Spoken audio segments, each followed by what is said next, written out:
بسم الله الرحمن الرحيم. الحمد لله رب العالمين، وأشهد أن لا إله إلا الله وحده لا شريك له الحق المبين، وأشهد أن محمدا عبده ورسوله الصادق الأمين، صلى الله عليه وعلى آله وأصحابه ومن تبعهم بإحسان إلى يوم الدين. أما بعد، قال الحافظ النووي رحمه الله عن أبي ذر رضي الله عنه أن ناسا من أصحاب رسول الله صلى الله عليه وسلم قالوا: يا رسول الله ذهب أهل الدثور بالأجور. സഹോദരങ്ങളെ, അർബഅൂൻ നബവിയിലെ 25-ാമത്തെ ഹദീസാണ് ഇന്ന് നമ്മൾ മനസ്സിലാക്കുന്നത്. അബൂദർ അൽ ഗിഫാരി റളിയല്ലാഹു അൻഹു പറയുകയാണ്, നബി സല്ലല്ലാഹു അലൈഹി വസല്ലമയോട് ഒരു കൂട്ടം സഹാബത്ത് പറയുകയുണ്ടായി: യാ റസൂലല്ലാഹ്, അല്ലാഹുവിൻ്റെ റസൂലെ, ദഹബ അഹ്ലു ദുസൂരി ബിൽ ഉജൂർ. ദസർ എന്ന് പറഞ്ഞാൽ സമ്പത്ത്, മാൽ എന്നാണ് അർത്ഥം. അപ്പോൾ സമ്പന്നരായ ആളുകൾ, സഹാബത്ത്, ഞങ്ങളുടെ കൂട്ടത്തിലെ സമ്പന്നർ, ദഹബ ബിൽ ഉജൂർ, അവർ പ്രതിഫലം മുഴുവനായി കൊണ്ടുപോയിരിക്കുന്നു. യുസല്ലൂന കമാ നുസല്ലി വയസൂമുന കമാ നസൂം, അവരും ഞങ്ങളെപ്പോലെ നമസ്കരിക്കുകയും നോമ്പ് നിൽക്കുകയും ചെയ്യുന്നുണ്ട്. വയതസദ്ദഖൂന ബിഫുദൂലി അംവാലിഹിം, അതിന് പുറമെ അവർ അവരുടെ കയ്യിലുള്ള സമ്പത്ത് കൊണ്ട് സ്വതക്കുകയും ചെയ്യുന്നു. അപ്പോൾ നമസ്കാരവും നോമ്പും ഞങ്ങൾ തുല്യരാണ്. നമസ്കാരത്തിൻ്റെ കാര്യത്തിലും നോമ്പിൻ്റെ കാര്യത്തിലും ഞങ്ങൾ തുല്യരാണ്. പിന്നെ അതിന് പുറമെ അവർ സ്വതക്ക ചെയ്ത് ഞങ്ങളെ തോൽപ്പിക്കുന്നു എന്ന് പറഞ്ഞു. സഹാബത്ത് നബി സല്ലല്ലാഹു അലൈഹി വസല്ലമയോട് പരാതി പറയുകയാണ്. നബി സല്ലല്ലാഹു അലൈഹി വസല്ലം അവരോട് പറഞ്ഞു: അവലൈസ ഖദ് ജഅലല്ലാഹു ലക്കും മാ തസദ്ദഖൂൻ, നിങ്ങൾക്കും അള്ളാഹു സദഖക്കുള്ള അവസരം തന്നിട്ടില്ലേ? ഇന്ന ബികുല്ലി തസ്ബീഹത്തിൻ സദഖ വകുല്ലി തക്ബീറത്തിൻ സദഖ വകുല്ലി തഹ്മീദത്തിൻ സദഖ വകുല്ലി തഹ്ലീലത്തിൻ സദഖ വഅംറുൻ ബിമഅറൂഫിൻ സദഖ വനഹ്യുൻ അൻ മുൻകറിൻ സദഖ വഫി ബുദ്ഇ അഹദിക്കും സദഖ. നബി സല്ലല്ലാഹു അലൈഹി വസല്ലം അവർക്ക് കുറച്ച് കാര്യങ്ങൾ പറഞ്ഞു കൊടുത്തു. എന്തൊക്കെയാണ്? തസ്ബീഹ്, സുബ്ഹാനല്ലാഹ് എന്ന് പറയുന്നത്; തഹ്മീദ്, അൽഹംദുലില്ലാഹ്; തക്ബീർ, അല്ലാഹു അക്ബർ; തഹ്ലീൽ, ലാ ഇലാഹ ഇല്ലല്ലാഹ്. ഈ 4 ദിക്റുകൾ. അപ്പോൾ ഈ 4 ദിക്റുകൾ ചൊല്ലുന്നത് സദഖയാണ്. വഅംറു ബിമഅറൂഫ് വനഹ്യുൻ അൻ മുൻകർ, നന്മ കൽപ്പിക്കുക, തിന്മ വിരോധിക്കുക. 6 കാര്യങ്ങളായി. വഫി ബുദ്ഇ അഹദിക്കും സദഖ, ഭാര്യ ഭർത്താക്കന്മാർ പരസ്പരം ശാരീരിക ബന്ധത്തിൽ ഏർപ്പെടുന്നത്. ഇങ്ങനെ 7 കാര്യങ്ങൾ എണ്ണി പറഞ്ഞു നബി സല്ലല്ലാഹു അലൈഹി വസല്ലം. ഇത് സമ്പന്നർക്ക് മാത്രം സാധിക്കുന്നതല്ല. ഈ പരാതി പറഞ്ഞ സാധുക്കളായ സഹാബത്തിനും ഏതൊരാൾക്കും പറ്റുന്ന കാര്യങ്ങളാണ്. എന്നിട്ട് നബി സല്ലല്ലാഹു അലൈഹി വസല്ലം ഈ കാര്യങ്ങൾ അവർക്ക് പറഞ്ഞു കൊടുത്തു. അവർ പറഞ്ഞു: ഖാലു യാ റസൂലല്ലാഹ്. അപ്പോൾ ഇതിൽ ദിക്റിനെ കുറിച്ച് പറഞ്ഞത് വ്യക്തമാണ്. അള്ളാഹുവിന് ഇഷ്ടമുള്ള കാര്യമാണ് ദിക്ർ എന്ന് പറയുന്നത്. ചില ഹദീസുകളിൽ സദഖയേക്കാളും പുണ്യമുണ്ട് എന്ന് പറഞ്ഞിട്ടുണ്ട് ദിക്റിനെ കുറിച്ച്. നബി സല്ലല്ലാഹു അലൈഹി വസല്ലം സഹാബത്തിനോട് പറഞ്ഞതായ ഒരു ഹദീസിൽ കാണാം: അല അദുല്ലുക്കും അല ഖൈരി അമാലിക്കും വ അസ്കാഹ ഇൻദ മലീകിക്കും, നിങ്ങളുടെ അമലുകളിൽ ഏറ്റവും ശ്രേഷ്ഠമായത്, നിങ്ങൾ റബ്ബിനതിൽ ഏറ്റവും ഇഷ്ടമുള്ള അമൽ. വഖൈറുൽ ലക്കും മിൻ അൻ തുൻഫിഖു അദ്ദഹബ വൽ വരിഖ്, സ്വർണവും വെള്ളിയും ചെലവഴിക്കുന്നതിനേക്കാൾ നിങ്ങൾക്ക് ഉത്തമമായത്. വഖൈറുൻ ലക്കും മിൻ അൻ തൽഖു അദുവക്കും ഫതദ്രിബു അനാഖഹും വയദ്രിബു അനാഖക്കും, ശത്രുക്കളുമായി യുദ്ധം ചെയ്യുന്നതിനേക്കാൾ, ജിഹാദ് ചെയ്യുന്നതിനേക്കാൾ അഫ്ളലായിട്ടുള്ളത് എന്നൊക്കെ പറഞ്ഞിട്ട് നബി സല്ലല്ലാഹു അലൈഹി വസല്ലം പറഞ്ഞിട്ടുള്ള കാര്യമാണ് ദിക്ർ എന്ന് പറയുന്നത്. അപ്പോൾ അത് വ്യക്തമാണ്, ദിക്ർ സദഖയാണ്, അത് പ്രതിഫലമുള്ള കാര്യമാണ് എന്നത്. പക്ഷേ അവസാനം പറഞ്ഞത് ഭാര്യയുമായി ബന്ധപ്പെടുക എന്നുള്ളത്, അത് സഹാബത്തിന് അത്ഭുതമായി തോന്നി. യാ റസൂലല്ലാഹ്, അയഅതി അഹദുനാ ശഹവതഹു വയകൂനു ലഹു ഫിഹാ അജ്ർ, മനുഷ്യൻ, ഞങ്ങളൊരാൾ, അവൻ്റെ ഷഹവത്ത്, അവന് ഇഷ്ടമുള്ള കാര്യമാണ് ചെയ്യുന്നത്, അതിനും പ്രതിഫലമുണ്ടോ? ഖാല അറഅയ്തും ലൗ വദഅഹ ഫി ഹറാമിൻ അകാന അലൈഹി വിസ്ർ, അവൻ ഹറാമായ രീതിയിൽ അവൻ്റെ ഷഹവത്ത് പൂർത്തിയാക്കിയിരുന്നെങ്കിൽ അവന് കുറ്റമുണ്ടാകുമോ? ഫകദാലിക ഇദാ വദഅഹ ഫിൽ ഹലാലി കാന ലഹു അജ്ർ, അതുകൊണ്ട് തന്നെ അത് ഹലാലായ രീതിയിൽ അവൻ പൂർത്തീകരിച്ചാൽ അവനതിന് പ്രതിഫലമുണ്ട് എന്ന് പറഞ്ഞു. ഇമാം മുസ്ലിം റഹിമഹുല്ലാഹ് ഉദ്ധരിച്ച ഹദീസാണ്. നമ്മൾ ഓരോ ഹദീസ് വിശദീകരിച്ചപ്പോഴും പറഞ്ഞിരുന്നു, ദീനിൻ്റെ അസ്ലായിട്ടുള്ള ഒരു ഖാഇദയായിട്ടുള്ള, അടിസ്ഥാന തത്വമായിട്ടുള്ള ആശയമായിരിക്കും ഓരോ ഹദീസിനും ഉണ്ടാവുക ഈ കിതാബിൽ. അപ്പോൾ എന്തുകൊണ്ടാണ് ഈ ഹദീസ് നബി റഹിമഹുല്ലാഹ് ഇവിടെ ഉദ്ധരിച്ചിരിക്കുന്നത്? ഏതർത്ഥത്തിലാണ് ഈ ഹദീസിൻ്റെ ആശയം വിശാലമാണെന്ന് നമ്മൾ പറയുന്നത്? ഈ ഹദീസ് പഠിപ്പിക്കുന്ന കാര്യം കസ്റത്തു തുറുഖിൽ ഖൈർ, ഖൈറിൻ്റെ വഴികൾ ധാരാളമുണ്ട് എന്നതാണ് ഈ ഹദീസ് പഠിപ്പിക്കുന്നത്. അതോടുകൂടി ഹദീസിൻ്റെ ആശയം വിശാലമായി. ഒരാൾക്ക് അള്ളാഹുവിനോട് അടുക്കാൻ, അയാളുടെ സ്ഥാനം ഉയരാൻ, പ്രതിഫലം വർദ്ധിക്കാൻ ഒരു വഴിയല്ല ഉള്ളത്, നമസ്കാരം മാത്രം അല്ലെങ്കിൽ നോമ്പ് മാത്രം അല്ല. നേരെ മറിച്ച് ധാരാളം വഴികൾ അള്ളാഹു സുബ്ഹാനഹു വ തആല പഠിപ്പിച്ചിട്ടുണ്ട്. ഓരോരുത്തരുടെയും സാഹചര്യങ്ങൾ വ്യത്യസ്തമായിരിക്കും, ഓരോരുത്തരുടെയും കഴിവ് വ്യത്യസ്തമായിരിക്കും. അതിനനുസരിച്ച് അള്ളാഹു തആല വ്യത്യസ്തമായ മാർഗ്ഗങ്ങൾ പഠിപ്പിച്ചിട്ടുണ്ട് അള്ളാഹുലേക്ക് അടുക്കാൻ. അതിൽ തന്നെ വളരെ എളുപ്പമുള്ള മാർഗ്ഗങ്ങൾ അള്ളാഹു പഠിപ്പിച്ചിട്ടുണ്ട്. എത്ര പ്രതികൂലമായ സാഹചര്യത്തിലുള്ള ആൾക്കും സാധിക്കുന്ന മാർഗ്ഗങ്ങൾ. ദിക്ർ, നാവ് കൊണ്ട് പറയാവുന്ന കാര്യമാണ്, വളരെ എളുപ്പത്തിൽ ചെയ്യാൻ പറ്റുന്ന കാര്യമാണ് ദിക്ർ എന്ന് പറയുന്നത്. അപ്പോൾ ഖൈറിൻ്റെ വാതിലുകൾ ധാരാളമുണ്ട് എന്നതാണ് ഈ ഹദീസിൻ്റെ ആശയം. അതുകൊണ്ടാണ് ഈ ഹദീസ് നബവി റഹിമഹുല്ലാഹ് ഇവിടെ ഉദ്ധരിച്ചത്. ഇനി ഈ ഹദീസിൽ നിന്ന് മനസ്സിലാക്കാവുന്ന ചില മസലകൾ. ഒന്നാമത്തേത്, എന്തുകൊണ്ടാണ് ഈ പറഞ്ഞ അമലുകളെ, ഖൈറിൻ്റെ വാതിലുകൾ ധാരാളമുണ്ട് എന്ന് പഠിപ്പിച്ചപ്പോൾ നബി സല്ലല്ലാഹു അലൈഹി വസല്ലം സദഖ എന്നുള്ള വാക്ക് ഉപയോഗിച്ചത് എന്തുകൊണ്ടാണ്? പണ്ഡിതന്മാർക്ക് അതിൽ പല അഭിപ്രായങ്ങളുണ്ട്. അല്ലെ, സാധാരണഗതിയിൽ സദഖ എന്ന് പറഞ്ഞാൽ എന്താണ്? ദാനധർമ്മം, ഒരാളെ സാമ്പത്തികമായി സഹായിക്കുന്നതിനാണ് സദഖ എന്ന് പറയുക. എന്തുകൊണ്ടാണ് ഈ അമലുകളെക്കുറിച്ച് സദഖ എന്ന് പറഞ്ഞത്? ഒന്നാമത്തെ കൗല്, ഇത് മിംബാബിൽ മുഷാക്കല. അറബി ബലാഗയിൽ, സാഹിത്യത്തിൽ മുഷാക്കല എന്ന് പറയും. എന്താ മുഷാക്കല എന്ന് പറഞ്ഞാൽ? അതിൻ്റെ നിർവചനമായിട്ട് പറയുന്നത് ദിക്റു ഷൈഇ ബിലഫ്ളി ഗൈരിഹി ലിവുഖൂഇഹി ഫി സുഹ്ബത്തിഹി. ഒരു ആശയത്തിന്, ഒരു വസ്തുവിന് അല്ലെങ്കിൽ ഒരു ആശയത്തിന് അറബിയിൽ ഒരു പദം ഉണ്ടാവും, പക്ഷെ അത് മാറ്റിയിട്ട് വേറൊരു പദം ഉപയോഗിക്കും. എന്തിനാണ് ഉപയോഗിക്കുന്നത്? ഈ രണ്ടാമത്തെ പദം, നമ്മളവിടെ ഉപയോഗിച്ച വാക്ക്, അത് ഈ ആശയത്തിൻ്റെ തൊട്ടടുത്ത് വന്നിട്ടുണ്ടാകും. ഇവർ രണ്ടുപേരും ഒരുമിച്ച് വന്നിട്ടുണ്ടാകും. അല്ല, രണ്ട് ആശയങ്ങൾ അല്ലെങ്കിൽ രണ്ട് വസ്തുക്കൾ ഒരുമിച്ച് പറയുമ്പോൾ അതിൽ രണ്ടിനും കൂടി ഒന്നിൻ്റെ വാക്ക് തന്നെ ഉപയോഗിക്കും. ഉദാഹരണം പറഞ്ഞാൽ വ്യക്തമാകും. വിശുദ്ധ ഖുർആൻ അല്ലാഹു തആല പറയുന്നു, വജസാഉ സയ്യിഅത്തിൻ സയ്യിഅത്തുൻ മിസ്ലുഹാ. ഒരു തിന്മക്കുള്ള പ്രതിഫലം അതുപോലെയുള്ള തിന്മയായിരിക്കും. ഒരാൾ ഉപദ്രവിച്ചാൽ തിരിച്ചതുപോലെ ഉപദ്രവിക്കാമെന്നർത്ഥം. അപ്പോൾ ഇവിടെ സയ്യിഅത്ത് എന്ന വാക്കാണ് ഉപയോഗിച്ചത്. ഒരാൾ നമ്മെ ഉപദ്രവിക്കുന്നു, അത് സയ്യിഅത്താണ്, തിന്മയാണ്. അങ്ങനെ തിന്മ ചെയ്താൽ അതിനുള്ള പ്രതിഫലം, അതിനുള്ള പരിഹാരം അല്ലെങ്കിൽ അതിനുള്ള പ്രതിക്രിയ സയ്യിഅത്തുൻ മിസ്ലുഹ, അതുപോലെ തിരിച്ച് തിന്മ ചെയ്യുക. അപ്പോൾ ഒരാൾ ഉപദ്രവിച്ചാൽ അതിന് പ്രതികാരം ചെയ്യുന്നത് തിന്മയാണോ? അത് തിന്മയല്ല. പക്ഷെ അവിടെ തിന്മ എന്ന് വാക്ക് ഉപയോഗിച്ചു. കാരണം എന്താ? ആദ്യം ചെയ്ത ആൾ ചെയ്തത് തിന്മയാണ്. അപ്പോൾ അതിൻ്റെ കൂടെ പറഞ്ഞതുകൊണ്ട് ഇതിനെയും തിന്മ എന്നുള്ള വാക്ക് ഉപയോഗിച്ചു എന്ന് മാത്രം. അതുപോലെ തന്നെ ഫമൻ അഅ്തദ അലൈക്കും ഫഅഅ്തദു അലൈഹി ബിമിസ്ലി മാ അഅ്തദ അലൈക്കും. ആരെങ്കിലും നിങ്ങളോട് അതിക്രമം പ്രവർത്തിച്ചാൽ അതുപോലെ തിരിച്ചും അതിക്രമം പ്രവർത്തിക്കുക.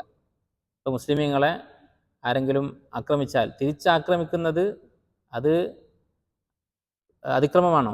അല്ല, അത് ന്യായമാണ്. പക്ഷേ ആദ്യം ചെയ്ത അല്ലെങ്കിൽ ആദ്യം പരാമർശിച്ച പ്രവൃത്തി അതിക്രമമാണ്. അതിൻ്റെ കൂടെ പറഞ്ഞതുകൊണ്ട് ഇതിനെപ്പറ്റിയും ഇഅ്തിദാ എന്നുള്ള വാക്ക് ഉപയോഗിച്ചു എന്ന് മാത്രം. ആ അർത്ഥത്തിലാണ് ഇവിടെ ദിക്റിന് സദഖ എന്ന പേര് പറഞ്ഞത് എന്നാണ് ചില ഉലമാക്കൾ പറയുന്നത്. കാരണം സഹാബത്ത് ആദ്യം വന്ന് പറഞ്ഞത് എന്താണ്? സദഖ ചെയ്യാൻ ഞങ്ങൾക്ക് സമ്പത്തില്ല എന്നാണ് പറഞ്ഞത്. അപ്പോൾ നബി സല്ലല്ലാഹു അലൈഹി വസല്ലമ ദിക്റിനെ കുറിച്ച് അവർക്ക് പറഞ്ഞു കൊടുത്തു. അതുകൊണ്ടാണ് സദഖ എന്നുള്ള വാക്ക് അതിനെപ്പറ്റി പറഞ്ഞത്. രണ്ടാമത്തെ അഭിപ്രായം, ഈ പ്രവൃത്തികൾക്ക് സദഖ പോലെ പ്രതിഫലമുണ്ട് എന്നാണ്. സദഖക്ക് പ്രതിഫലമുള്ളതുപോലെ ഈ അമലുകൾക്കും പ്രതിഫലമുണ്ട് എന്ന അർത്ഥവും ചില ഉലമാക്കൾ പറഞ്ഞിട്ടുണ്ട്. ഇനി അടുത്തൊരു മസ്അല, ഈ ഹദീസിൽ നിന്ന് മനസ്സിലാക്കാവുന്ന ഒരു കാര്യം, ഒരാൾ ദീനിയായിട്ടുള്ള എന്തെങ്കിലും ഒരു കാര്യം പറഞ്ഞു കൊടുക്കുമ്പോൾ, ഒരു ക്ലാസ് എടുക്കുമ്പോൾ അല്ലെങ്കിൽ ഉപദേശിക്കുമ്പോൾ തെളിവ് പറഞ്ഞു കൊടുക്കൽ മുസ്തഹബാണ്, സുന്നത്താണ്, നിർബന്ധമില്ല. ഒരാലിമ് അല്ലെങ്കിൽ ഒരു ദീൻ പഠിപ്പിക്കുന്ന ഒരാൾ ഒരു മസ്അല പഠിപ്പിക്കുമ്പോൾ അതിൻ്റെ തെളിവ് പറയൽ നിർബന്ധമല്ല. കാരണം സാധാരണക്കാർക്ക് ഓരോ മസ്അലയുടെയും തെളിവ് മനസ്സിലാക്കൽ നിർബന്ധമല്ല. അവർക്ക് അറിവില്ലാത്ത ആളുകൾക്ക് ഇന്ന വിഷയത്തിൻ്റെ ഇസ്ലാമിക വിധി എന്താണ് എന്ന് മനസ്സിലാക്കി അത് പ്രവർത്തിച്ചാൽ മതി. അവർ വിശ്വസിക്കുന്ന ഇൽമുള്ള ആളുകളോട് ചോദിച്ച്, അല്ല ഇന്ന പ്രവൃത്തി ഹറാമാണോ ഹലാലാണോ അത് മനസ്സിലാക്കി അതിൻ്റെ ഉത്തരം കേട്ട് അത് പ്രവർത്തിച്ചാൽ മതി. അതിൻ്റെ തെളിവ് എന്താണ്, ആയത്ത് എന്താണ്, ഹദീസ് എന്താണെന്ന് മനസ്സിലാക്കാൻ നിർബന്ധമല്ല. എന്നാൽ മനസ്സിലാക്കിയാൽ നല്ലതാണ്. അതുകൊണ്ട് അങ്ങനെ വിശദീകരിച്ചു കൊടുക്കൽ മുസ്തഹബാണ്. അത് ഈ ഹദീസിൽ നിന്ന് മനസ്സിലാക്കാം. എവിടെയാണത് പറയുന്നത്? ഈ ഹദീസിൽ എവിടെയാണ് അതിനുള്ള തെളിവ്? നബി സല്ലല്ലാഹു അലൈഹി വസല്ലമയോട് ഭാര്യയുമായി ബന്ധപ്പെടുന്നതിനെക്കുറിച്ച് സഹാബത്ത് ചോദിച്ചു. അതെങ്ങനെയാണ് പ്രതിഫലം കിട്ടുന്നത്? അത് മനുഷ്യൻ്റെ ഷഹവത്തല്ലേ എന്ന് ചോദിച്ചു. അപ്പോൾ നബി സല്ലല്ലാഹു അലൈഹി വസല്ലം വിശദീകരിച്ചു കൊടുത്തു. അപ്പം അങ്ങനെ തെളിവ് വിശദീകരിക്കുക എന്നുള്ളത് മുസ്തഹബാണ്. എന്ന് ഇതിൽ നിന്ന് മനസ്സിലാക്കാം. അതുപോലെ തന്നെ ഒരു ആലിമിനോട് തെളിവ് ചോദിക്കുന്നത് അദബുകേടല്ല. ചില ആളുകളോട് അവരെന്തെങ്കിലും ഒരു മസല വിശദീകരിച്ചാൽ അതിനെന്താണ് തെളിവ് എന്ന് ചോദിച്ചാൽ അവർക്ക് ദേഷ്യം വരും. അങ്ങനെ ദേഷ്യം പിടിക്കാൻ ന്യായമില്ല എന്ന് ഈ ഹദീസിൽ മനസ്സിലാക്കാം. കാരണം നബി സല്ലല്ലാഹു അലൈഹി വസല്ലമയോട് തെളിവ് ചോദിച്ചപ്പോൾ അവിടുന്ന് വിശദീകരിച്ച് കൊടുക്കുകയാണ് ചെയ്തത്.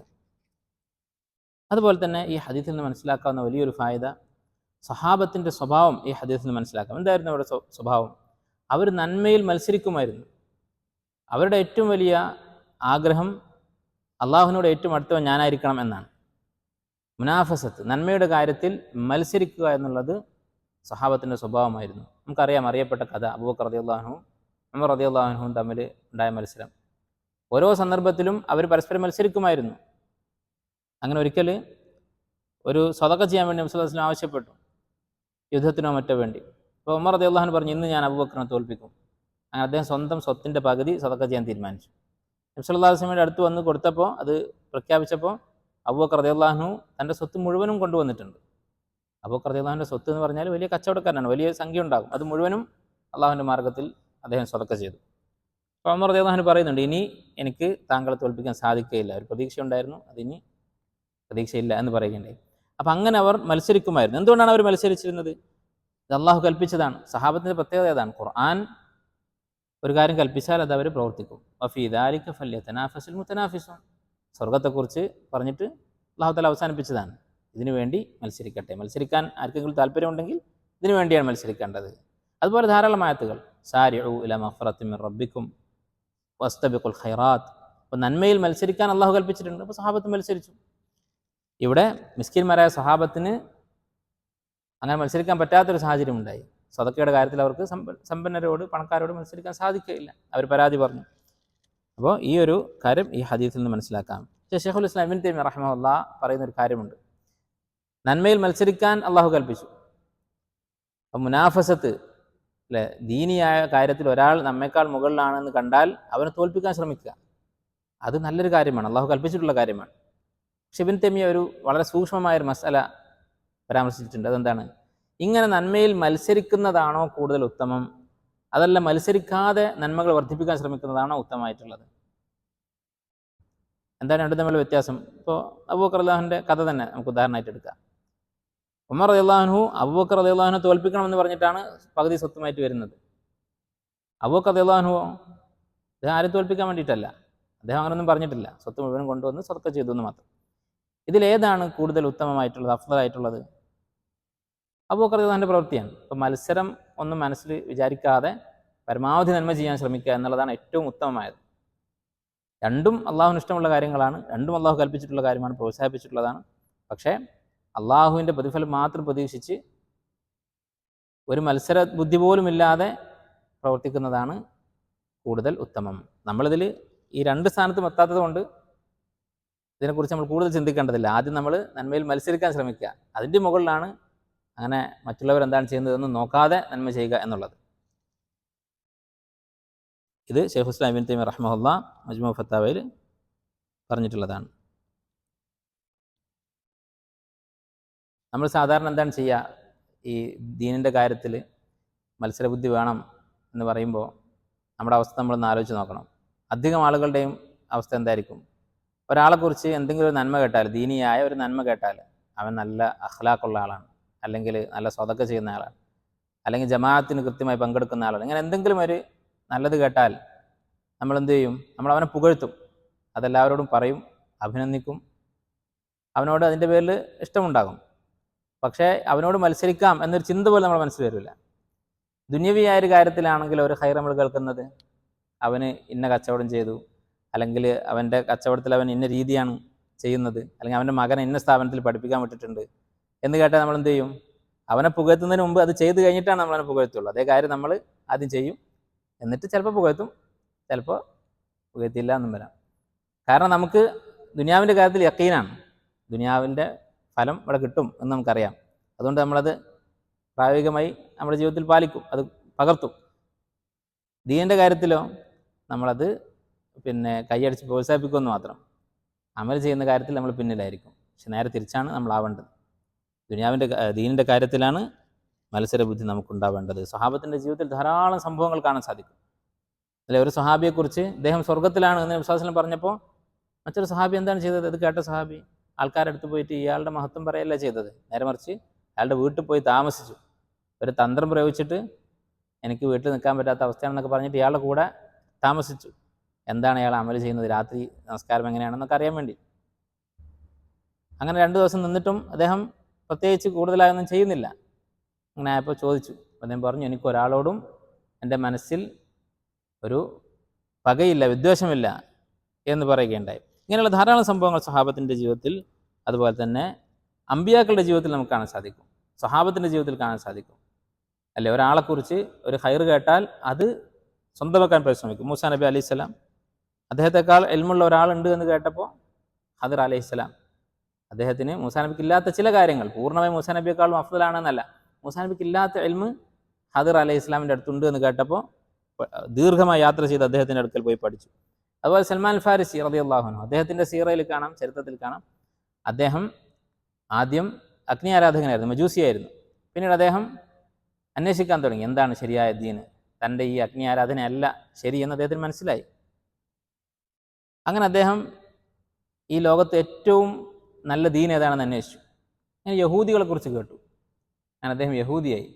എന്നിട്ട് ലോകത്ത് ഏറ്റവും നല്ല യഹൂദി ആരാണെന്നാണ് അന്വേഷിക്കുന്നത് അടുത്തതായിട്ട്.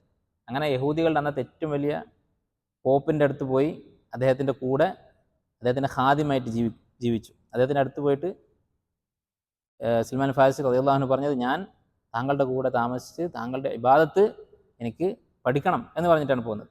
അങ്ങനെ അദ്ദേഹം പിന്നീട് ഈ യഹൂദികളുടെ ദീൻ അത് മൻസൂഹാണ്, അത് ദുർബലപ്പെടുത്തിയതാണെന്ന് മനസ്സിലാക്കി. അങ്ങനെ അവസാനം നബി സല്ലല്ലാഹു അലൈഹി വസല്ലമയുടെ അടുക്കലെത്തി. നബി സല്ലല്ലാഹു അലൈഹി വസല്ലം എന്താണ് പറഞ്ഞത് സൽമാൻ ഫാരിസിയെക്കുറിച്ച്?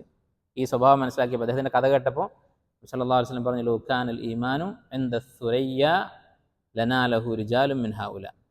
ഈമാൻ ഒരു നക്ഷത്രത്തിൻ്റെ അടുത്താണെങ്കിലും ഇവർ അവിടെ പോയി അത് കൊണ്ടുവരും എന്ന് സൽമാൻ ഫാരിസിയെക്കുറിച്ച് നബി സല്ലല്ലാഹു അലൈഹി വസല്ലം പറയുകയുണ്ടായി. അപ്പോൾ നന്മയുടെ കാര്യത്തിൽ മത്സരിക്കുക, ഇബാദത്തിൻ്റെ കാര്യത്തിലും ദീനിൻ്റെ കാര്യത്തിലും മത്സരിക്കുന്ന സ്വഭാവം അത് സ്വഹാബത്തിനുണ്ടായിരുന്നു എന്ന് ഈ ഹദീസ് മനസ്സിലാക്കാം. അടുത്തൊരു മസാല ഈ ഹദീസുമായി ബന്ധപ്പെട്ട് പണ്ഡിതന്മാർ ചർച്ച ചെയ്തിട്ടുള്ളത്, അൽ ഖനിയു അഷാക്കിർ, നന്ദിയുള്ള ഒരു സമ്പന്നനാണോ അതോ അൽ ഫഖീറു അസ്സാബിർ, ക്ഷമയുള്ള തൻ്റെ ദാരിദ്ര്യത്തിൽ ക്ഷമിക്കുന്ന ഒരു ദരിദ്രനാണോ അഫ്ദൽ, ഇതിലാരാണ് കൂടുതൽ മഹത്വമുള്ളത് എന്നൊരു മസാല പണ്ഡിതന്മാർ ചർച്ച ചെയ്ത് കാണാം. ഈ വിഷയത്തിൽ 3 അഭിപ്രായങ്ങളുണ്ട്. ഒന്ന്, അൽ ഖനിയു ഷാക്കിർ, സമ്പന്നനാണ് ഏറ്റവും അഫ്ദലായിട്ടുള്ളത്. നന്ദിയുള്ള, തനിക്കുള്ള സമ്പത്ത് അത് അള്ളാഹുവിന് ഇഷ്ടമുള്ള രൂപത്തിൽ ചെലവഴിക്കുന്ന സമ്പന്നൻ, അതാണ് ശുക്ർ എന്ന് പറഞ്ഞാൽ. ശുക്ർ എന്ന് പറഞ്ഞാൽ നാവ് കൊണ്ട് നന്ദി എന്ന് പറയുന്നതിനാണ് നമ്മൾ സാധാരണ ശുക്ർ എന്ന് പറയാം. അല്ല, ശുക്ർ എന്ന് പറഞ്ഞാൽ മനസ്സുകൊണ്ട് ആ അനുഗ്രഹം ചെയ്തവനെ അംഗീകരിക്കുകയും നാവ് കൊണ്ടത് പറയുകയും ആ അനുഗ്രഹം അത് തന്നവന് ഇഷ്ടമുള്ള രൂപത്തിൽ ചെലവഴിക്കുകയും ചെയ്യും. ഇത് 3 കൂടിയാണ് ശുക്ർ എന്ന് പറയുന്നത്. വഅമലു ആല ദാവൂദ ശുക്ര, ദാവൂദിൻ്റെ കുടുംബമേ നിങ്ങൾ നന്ദി പ്രവർത്തിക്കുക എന്നാണ് അള്ളാഹു സുബ്ഹാനഹു വ തആല പറഞ്ഞത്. അപ്പോൾ ഈ നന്ദിയുള്ള സമ്പന്നൻ ആണ് അഫ്ദൽ എന്ന് പറഞ്ഞ പണ്ഡിതന്മാരുണ്ട്. ഇമാം അഹ്മദ് റഹിമഹുല്ല, അതുപോലെ വേറെയും ധാരാളം പണ്ഡിതന്മാർ അങ്ങനെ പറഞ്ഞിട്ടുണ്ട്. രണ്ടാമത്തെ അഭിപ്രായം അതല്ല, ഫഖീറാണ് അഫ്ദൽ എന്ന് പറഞ്ഞവരുണ്ട്. ഇമാം അഹ്മദിന് ഈ അഭിപ്രായമുണ്ട്. ഇമാം അഹ്മദിന് 2 അഭിപ്രായമുണ്ട് ഈ വിഷയത്തിൽ. അതുപോലെ തന്നെ ഷാഫി മദ്ഹബിലെ കുറേ പണ്ഡിതന്മാർ ഈ അഭിപ്രായക്കാരാണ്. മൂന്നാമത്തെ അഭിപ്രായം, ഇവർക്ക് 2 പേർക്കും പ്രത്യേകിച്ച് ഫദ്ലൊന്നുമില്ല. ഇതിൽ ആരാണോ കൂടുതൽ തഖ്വയുള്ളത് അവനാണ് അഫ്ദൽ. ഇന്ന അക്രമക്കും ഇൻദല്ലാഹി അത്ഖാക്കും, ഇങ്ങനെ പറഞ്ഞ പണ്ഡിതന്മാരുണ്ട്. ഇതാണ് ഷെയ്ഖുൽ ഇസ്ലാം ഇബ്നു തൈമിയ്യയും ഇബ്നുൽ ഖയ്യിമും റഹിമഹുമുള്ള, അവർ 2 പേരും അഭിപ്രായക്കാരാണ്. അത് സമ്പന്നനായി എന്നതുകൊണ്ട് പ്രത്യേകിച്ച് ഫദ്ലൊന്നുമില്ല, ദരിദ്രനായി എന്നതുകൊണ്ടും പ്രത്യേകിച്ച് ഫദ്ലൊന്നുമില്ല. ആരാണോ കൂടുതൽ അള്ളാഹുവിനോട് അടുത്തത്, തഖ്വയുള്ളത്, അവനാണ് അഫ്ദൽ. ഇതാണ് കൂടുതൽ ശരിയായിട്ടുള്ളത്. എന്തുകൊണ്ടാണ്? കാരണം യഥാർത്ഥത്തിൽ സമ്പന്നനാണ് അഫ്ദൽ എന്ന് പറയുന്ന ആളുകൾ അത് പറയാൻ പിടിച്ച തെളിവുകളൊക്കെ നോക്കിയാൽ ആ തെളിവുകളൊക്കെ എന്താണ്? നന്ദിയെക്കുറിച്ച് പറയുന്ന ആയത്തുകളും ഹദീസുകളായിരിക്കും. ദരിദ്രനാണ് അഫ്ദൽ എന്ന് പറയുന്നവർ തെളിവാക്കിയിട്ടുള്ളതൊക്കെ ക്ഷമയെക്കുറിച്ചുള്ള ആയത്തുകളും ഹദീസുകളായിരിക്കും. പക്ഷെ ഒരു നിലക്ക് ആലോചിച്ചാൽ സമ്പന്നന് മാത്രമാണോ നന്ദി വേണ്ടത്? ദരിദ്രനും നന്ദി കാണിക്കേണ്ടതുണ്ട്. ദരിദ്രന് നന്ദികേട് കാണിക്കാനുള്ള സാധ്യതയുണ്ട്. കാരണം അവന് ദാരിദ്ര്യവും പ്രയാസങ്ങളും ഉള്ളതുകൊണ്ട് ഉള്ള അനുഗ്രഹങ്ങൾക്ക് നന്ദിയില്ലാത്ത അവസ്ഥ ഉണ്ടാകും. അപ്പോൾ ദരിദ്രനും ക്ഷമയും ആവശ്യമാണ്, നന്ദിയും ആവശ്യമാണ്, സബറും ശുക്റും ആവശ്യമാണ്. അതുപോലെ തന്നെ സമ്പന്നനായ ആൾക്ക് നന്ദി മാത്രം മതിയോ? സബർ വേണം. കാരണം സബർ എന്ന് പറഞ്ഞാൽ നമ്മൾ മുമ്പ് പറഞ്ഞിട്ടുണ്ട്, ഹറാമുകൾ ചെയ്യാതിരിക്കുന്നതിന് സബർ വേണം. അതുപോലെ തന്നെ അള്ളാഹു കൽപ്പിച്ച വാജിബാത്തുകൾ ചെയ്യുന്ന കാര്യത്തിൽ വീഴ്ച വരുത്തരുത്. അതിന് മടി വരുമ്പോൾ ആ മടി മറികടന്ന് നന്മ ചെയ്യുക, അതിന് സബർ വേണം. അതിനും സബർ എന്ന് പറയും. അപ്പോൾ സമ്പന്നന് ശുക്ർ മാത്രം പോരാ, സബറും വേണം. അപ്പോൾ ഇവർ രണ്ടുപേരും സ്വന്തം നിലക്ക് അഫ്ദലാണെന്ന് പറയാൻ സാധിക്കുകയില്ല. അതാണ് ഇബ്നു തൈമിയ്യയും ഇബ്നുൽ ഖയ്യിമും പറഞ്ഞിട്ടുള്ളത് റഹിമഹുല്ലാഹ്. ഇനി അടുത്ത മസല, ഈ ഹദീസിൽ നിന്ന് മനസ്സിലാക്കാവുന്ന ഒരു ഫായദയാണ് ഖിയാസിനുള്ള തെളിവാണ് ഈ ഹദീസ്. എന്താണ് ഖിയാസ് എന്ന് പറഞ്ഞാൽ? നമുക്കറിയാം ഇസ്ലാമിൽ പ്രമാണങ്ങളാണ് ഖുർആൻ, സുന്നത്ത്, ഇജ്മാ. ഖിയാസ് ഒരു തെളിവാണ് എന്നതിന് ഹദീസ് തെളിവാണ്. ചില ആളുകൾ ഖിയാസ് തെളിവല്ല എന്ന് പറഞ്ഞ ആളുകളുണ്ട്. അവർ അതിന് തെളിവാക്കുന്നത് എന്താണ്? ഖിയാസിനെ നിഷേധിക്കാൻ വേണ്ടി അവർ പറയുന്നത് എന്താണ്? അല്ലാഹു തആല പറഞ്ഞത് ഫഇൻ തനാസഅതും ഫി ഷൈഇൻ ഫറുദ്ദൂഹു ഇലല്ലാഹി വറസൂൽ, നിങ്ങൾ തമ്മിൽ തർക്കമുണ്ടായാൽ അള്ളാഹുലേക്കും റസൂലിലേക്കും മടക്കുക എന്നാണ് പറഞ്ഞത്. ഒരു മസലയിൽ അഭിപ്രായ വ്യത്യാസം ഉണ്ടായാൽ ഖുർആനും സുന്നത്തുമാണ് തെളിവ് എന്നാണ് അള്ളാഹു സുബ്ഹാനഹു വ തആല ആയത്തിൽ പറഞ്ഞത്. ഖിയാസിനെ പറ്റി പറഞ്ഞിട്ടില്ലല്ലോ. പക്ഷേ എങ്ങനെയാണ് അതിന് മറുപടി പറയുക? നബി സല്ലല്ലാഹു അലൈഹി വസല്ലമയാണ് ഖിയാസാക്കാൻ നമുക്ക് പഠിപ്പിച്ചു തന്നത്. അപ്പോൾ അള്ളാഹുലേക്കും റസൂലിലേക്കും മടക്കുക എന്ന് പറഞ്ഞപ്പോൾ റസൂൽ തന്നെയാണ് പഠിപ്പിക്കുന്നത് ഇസ്ലാമിൽ ഖിയാസ് ഉണ്ട് എന്ന് ഈ ഹദീസിലൂടെ. അതുപോലെ വേറെയും തെളിവുകളുണ്ട്, ഖുർആനിലും ഹദീസിലും ഖിയാസിന് തെളിവുകളുണ്ട്. എങ്ങനെയാണ് ഈ ഹദീസ് ഖിയാസിന് തെളിവാകുന്നത്? ജിമാഇൻ്റെ കാര്യം, ഭാര്യയുമായി ബന്ധപ്പെടുന്ന കാര്യം പറഞ്ഞപ്പോൾ സഹാബത്ത് ചോദിച്ചു, എങ്ങനെയാണ് അതിന് പ്രതിഫലം ഉണ്ടാവുക? അയഅതി അഹദുന ശഹവതഹു, ഞങ്ങളുടെ ശഹവത്ത്, ഞങ്ങൾക്ക് ഇഷ്ടമുള്ള കാര്യം ചെയ്യുകയാണ്, ഫയകൂൻ ലഹു ഫിഹ അജ്ർ, അതിന് പ്രതിഫലമോ എന്ന് ചോദിച്ചപ്പോൾ നബി സല്ലല്ലാഹു അലൈഹി വസല്ലം പറഞ്ഞ എന്താണ്? അറഅയ്തും ലൗ വദഅഹ ഫി ഹറാമിൻ അകാന അലൈഹി വിസ്ർ, അവനത് ഹറാമായ നിലയ്ക്ക് ചെയ്തിരുന്നെങ്കിൽ, വ്യഭിചാരം ചെയ്തിരുന്നെങ്കിൽ ശിക്ഷ ഉണ്ടാകുമോ? ശിക്ഷയുണ്ടാകും. അപ്പോൾ അത് ഹലാലായ നിലയ്ക്ക് ചെയ്താൽ പ്രതിഫലം ഉണ്ടാകും എന്ന് പറഞ്ഞു. ഈ പറയുന്നതിന് ഖിയാസുൽ അക്സ് എന്ന് പറയും, വിപരീതമായിട്ടുള്ള ഖിയാസ്. എന്താണ് ഖിയാസുൽ അക്സ് എന്ന് പറഞ്ഞാൽ? അതിനു മുമ്പ് ഖിയാസ് എന്ന് പറഞ്ഞാൽ എന്താണ്? ഖിയാസ് എന്ന് പറഞ്ഞാൽ രണ്ട് മസ്അലകൾ നമ്മുടെ മുമ്പിലുണ്ടാകും. ഒന്നിന് നമ്മൾ അസ്ല് എന്ന് പറയും, ഒന്നിന് ഫർഅ് എന്ന് പറയും. ഇതിൻ്റെ രണ്ടിൻ്റെയും വിധി, ഹുക്മ് എന്താണെന്ന് നോക്കും. ഉദാഹരണത്തിന് വലാ തഖുൽ ലഹുമാ ഉഫിൻ, മാതാപിതാക്കളോട് ഛേ എന്ന് പോലും പറയരുത് എന്ന് പറഞ്ഞു. അപ്പോൾ മാതാപിതാക്കളോട് ഛേ പറയുക, അതാണ് അസ്ല്, ഒന്നാമത്തെ മസല. മാതാപിതാക്കളെ അടിക്കുക, രണ്ടാമത്തെ മസല. മാതാപിതാക്കളെ അടിക്കരുത് എന്ന് ഖുർആനിലോ ഹദീസിലോ എവിടെയും പറഞ്ഞിട്ടില്ല. അപ്പോൾ നമ്മുടെ മുന്നിൽ ഒരു ചോദ്യം വന്നു, മാതാപിതാക്കളെ അടിക്കുന്നതിൻ്റെ ഹുക്ം എന്താണ്? ഖുർആനിലോ സുന്നത്തിലോ നോക്കിയിട്ട് ഒരു ഉത്തരം അതിന് കാണുന്നില്ല. അപ്പോൾ ഈ ഉത്തരം കിട്ടാത്ത മസലക്കാണ് ഫർഅ് എന്ന് പറയാം, നമുക്ക് കണ്ടുപിടിക്കേണ്ട മസല. അതുമായി ബന്ധമുള്ള ഒരു മസല നമ്മുടെ മുമ്പിലുണ്ട്, അതിനാണ് അസ്ല് എന്ന് പറയാം. ഈ അസ്ലും ഫർഉം ഇത് രണ്ടും തമ്മിൽ യോജിക്കുന്നുണ്ടോ? അഥവാ ഇതിൻ്റെ രണ്ടിൻ്റെയും അടിസ്ഥാന കാരണം, അതിൻ്റെ പിന്നിലുള്ള കാരണം, ഇല്ലത്ത് എന്ന് പറയും, അതൊന്നാണോ? ഒന്നാണ്. കാരണം മാതാപിതാക്കളോട് ചേർന്ന് പറയരുത് എന്ന് പറയാനുള്ള കാരണം എന്താണ്? മാതാപിതാക്കളുടെ സ്ഥാനം, അവരുടെ ഇഹ്സാൻ, അവർ നമുക്ക് തന്ന ഉപകാരം, അവർ നമ്മുടെ മാതാപിതാക്കളാണ് എന്നുള്ളത്. അത് ഇവിടെ ഈ ഫർഇൻ്റെ കാര്യത്തിലും നമ്മൾ ഇപ്പോൾ കണ്ടുപിടിക്കാൻ നോക്കുന്ന മസലയിലും അതുണ്ട്. മാതാപിതാക്കളുടെ ഹക്ക്, അവരോടുള്ള ബാധ്യത അവിടെ കിടക്കുന്നുണ്ട്. അപ്പോൾ ഇതിൻ്റെ രണ്ടിൻ്റെയും ഇല്ലത്ത് ഒന്നാണ്. അപ്പോൾ നമ്മൾ എന്ത് പറയും? ഇതിൻ്റെ ഹുക്മ്, ഈ ഫർഇൻ്റെ ഹുക്മ് അസ്ലിൻ്റെ ഹുക്മ് തന്നെയാണ്. ഛേ എന്ന് പറയുന്ന അതിൻ്റെ ഹുക്മ് എന്താണ്? ഹറാം, പാടില്ല. അപ്പോൾ അടിക്കലും ഹറാം തന്നെ. കാരണം രണ്ടിൻ്റെയും ഇല്ലത്ത് ഒന്നാണ്, കാരണം ഒന്നാണ്. ഇതാണ് ഖിയാസ് എന്ന് പറയുന്നത്. ഇനി ഖിയാസുൽ അക്സ് എന്ന് പറഞ്ഞാൽ ഇതിൻ്റെ നേരെ വിപരീതം. നമ്മുടെ മുമ്പിൽ അസ്ലുണ്ട്, ഫർഉണ്ട്. ഇത് രണ്ടും നേരെ വിപരീതമായ കാര്യങ്ങളാണ്, അല്ലേ? ഇവിടെ ഛേ എന്ന് പറയലും അടിക്കലും ഇത് രണ്ടും ഒരുപോലെയുള്ള കാര്യങ്ങളാണ്. ഒന്ന് കുറച്ച് കൂടുതൽ മോശമാണെന്നേ ഉള്ളൂ, പക്ഷേ അടിസ്ഥാനപരമായി രണ്ടും ഒരേ വകുപ്പിൽപ്പെട്ട കാര്യങ്ങളാണ്. അതുകൊണ്ട് രണ്ടിനും ഒരേ വിധി കൊടുത്തു. നേരെ മറിച്ച് നേരെ വിപരീതമായിട്ടുള്ള രണ്ട് കാര്യങ്ങളാണെങ്കിലോ, അപ്പോൾ നേരെ വിപരീതമായ ഹുക്കുമായിരിക്കും.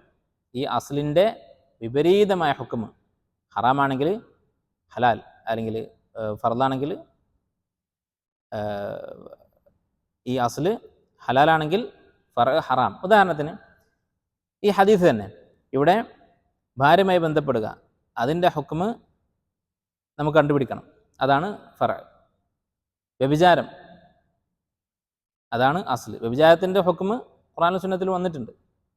പക്ഷെ ഭാര്യയുമായി ബന്ധപ്പെടുന്നതിൻ്റെയോ ഈ ഹദീസ് പറയുന്നത് വരെ അവിടെ നമുക്കറിയില്ല എന്താണെന്നുള്ളത്. നബി സല്ലല്ലാഹു അലൈഹി വസല്ലം പഠിപ്പിച്ചു കൊടുക്കണം സഹാബത്തിന്. വ്യഭിചാരം ഹറാമാണല്ലോ, അപ്പം അതിൻ്റെ നേരെ വിപരീതമായ കാര്യത്തിൻ്റെ ഹുക്കം എന്തായിരിക്കും? ഇതിൻ്റെ നേരെ വിപരീതമായ ഹുക്കുമായിരിക്കും.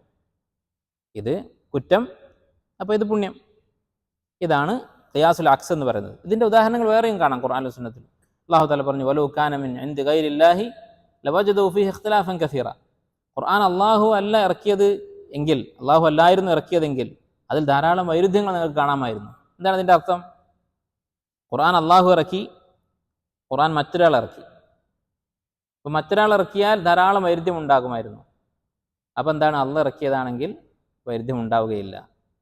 വൈരുദ്ധ്യം ഉണ്ടാവുകയില്ല എന്നുള്ളത് അത് അള്ളാഹു ഇറക്കിയതാണ് എന്നുള്ളതിൻ്റെ തെളിവാണ്. നേരെ വിപരീതമായിട്ടുള്ള ഖിയാസ്, അതിന് ഈ ഹദീസ് തെളിവാണ്. ഇനി അടുത്ത മസല, ഈ ഹദീസിന് മനസ്സിലാക്കാവുന്ന ഒരു മസല, ഇതുമായി ബന്ധപ്പെട്ട ഒരു മസല. പണ്ഡിതന്മാർക്കിടയിൽ ഒരു ചർച്ചയുണ്ട്. ഇതിൽ പറഞ്ഞ ഈ അവസാനത്തെ കാര്യം, ജിമാ എന്നുള്ളത്, ഭാര്യയുമായി ബന്ധപ്പെടുക എന്നുള്ളത്, അത് പുണ്യമാണെന്നാണ് വിശ്വാസം ഇവിടെ പറഞ്ഞത്. അതിന് നിയ്യത്ത് വേണോ? നമുക്കറിയാം, നിയ്യത്ത് ഉണ്ടെങ്കിൽ ഹലാലായ കാര്യങ്ങൾക്കും പ്രതിഫലം ഉണ്ടാകും. ഭക്ഷണം കഴിക്കുന്നതിന് നല്ല നിയ്യത്ത് വെച്ചാൽ, ഉറങ്ങുന്നതിന് നിയ്യത്ത് വെച്ചാൽ അത് പ്രതിഫലം ഉണ്ടാകും. നമ്മൾ മുമ്പ് പറഞ്ഞിട്ടുള്ളതാണ് ഇന്നമൽ അഅ്മാലു ബിന്നിയ്യാത്ത് എന്നുള്ള ഹദീസിൻ്റെ ശറഹിൽ. ഒരാൾ ഉറങ്ങുമ്പോൾ ഉന്മേഷത്തോടു കൂടി എഴുന്നേറ്റ് ഖിയാമുൽ ലൈൽ നമസ്കരിക്കണം, അല്ലെങ്കിൽ ഫജ്ർ നമസ്കരിക്കണം എന്ന് നിയ്യത്ത് വെച്ചാൽ ആ ഉറക്കത്തിന് പ്രതിഫലമുണ്ട്.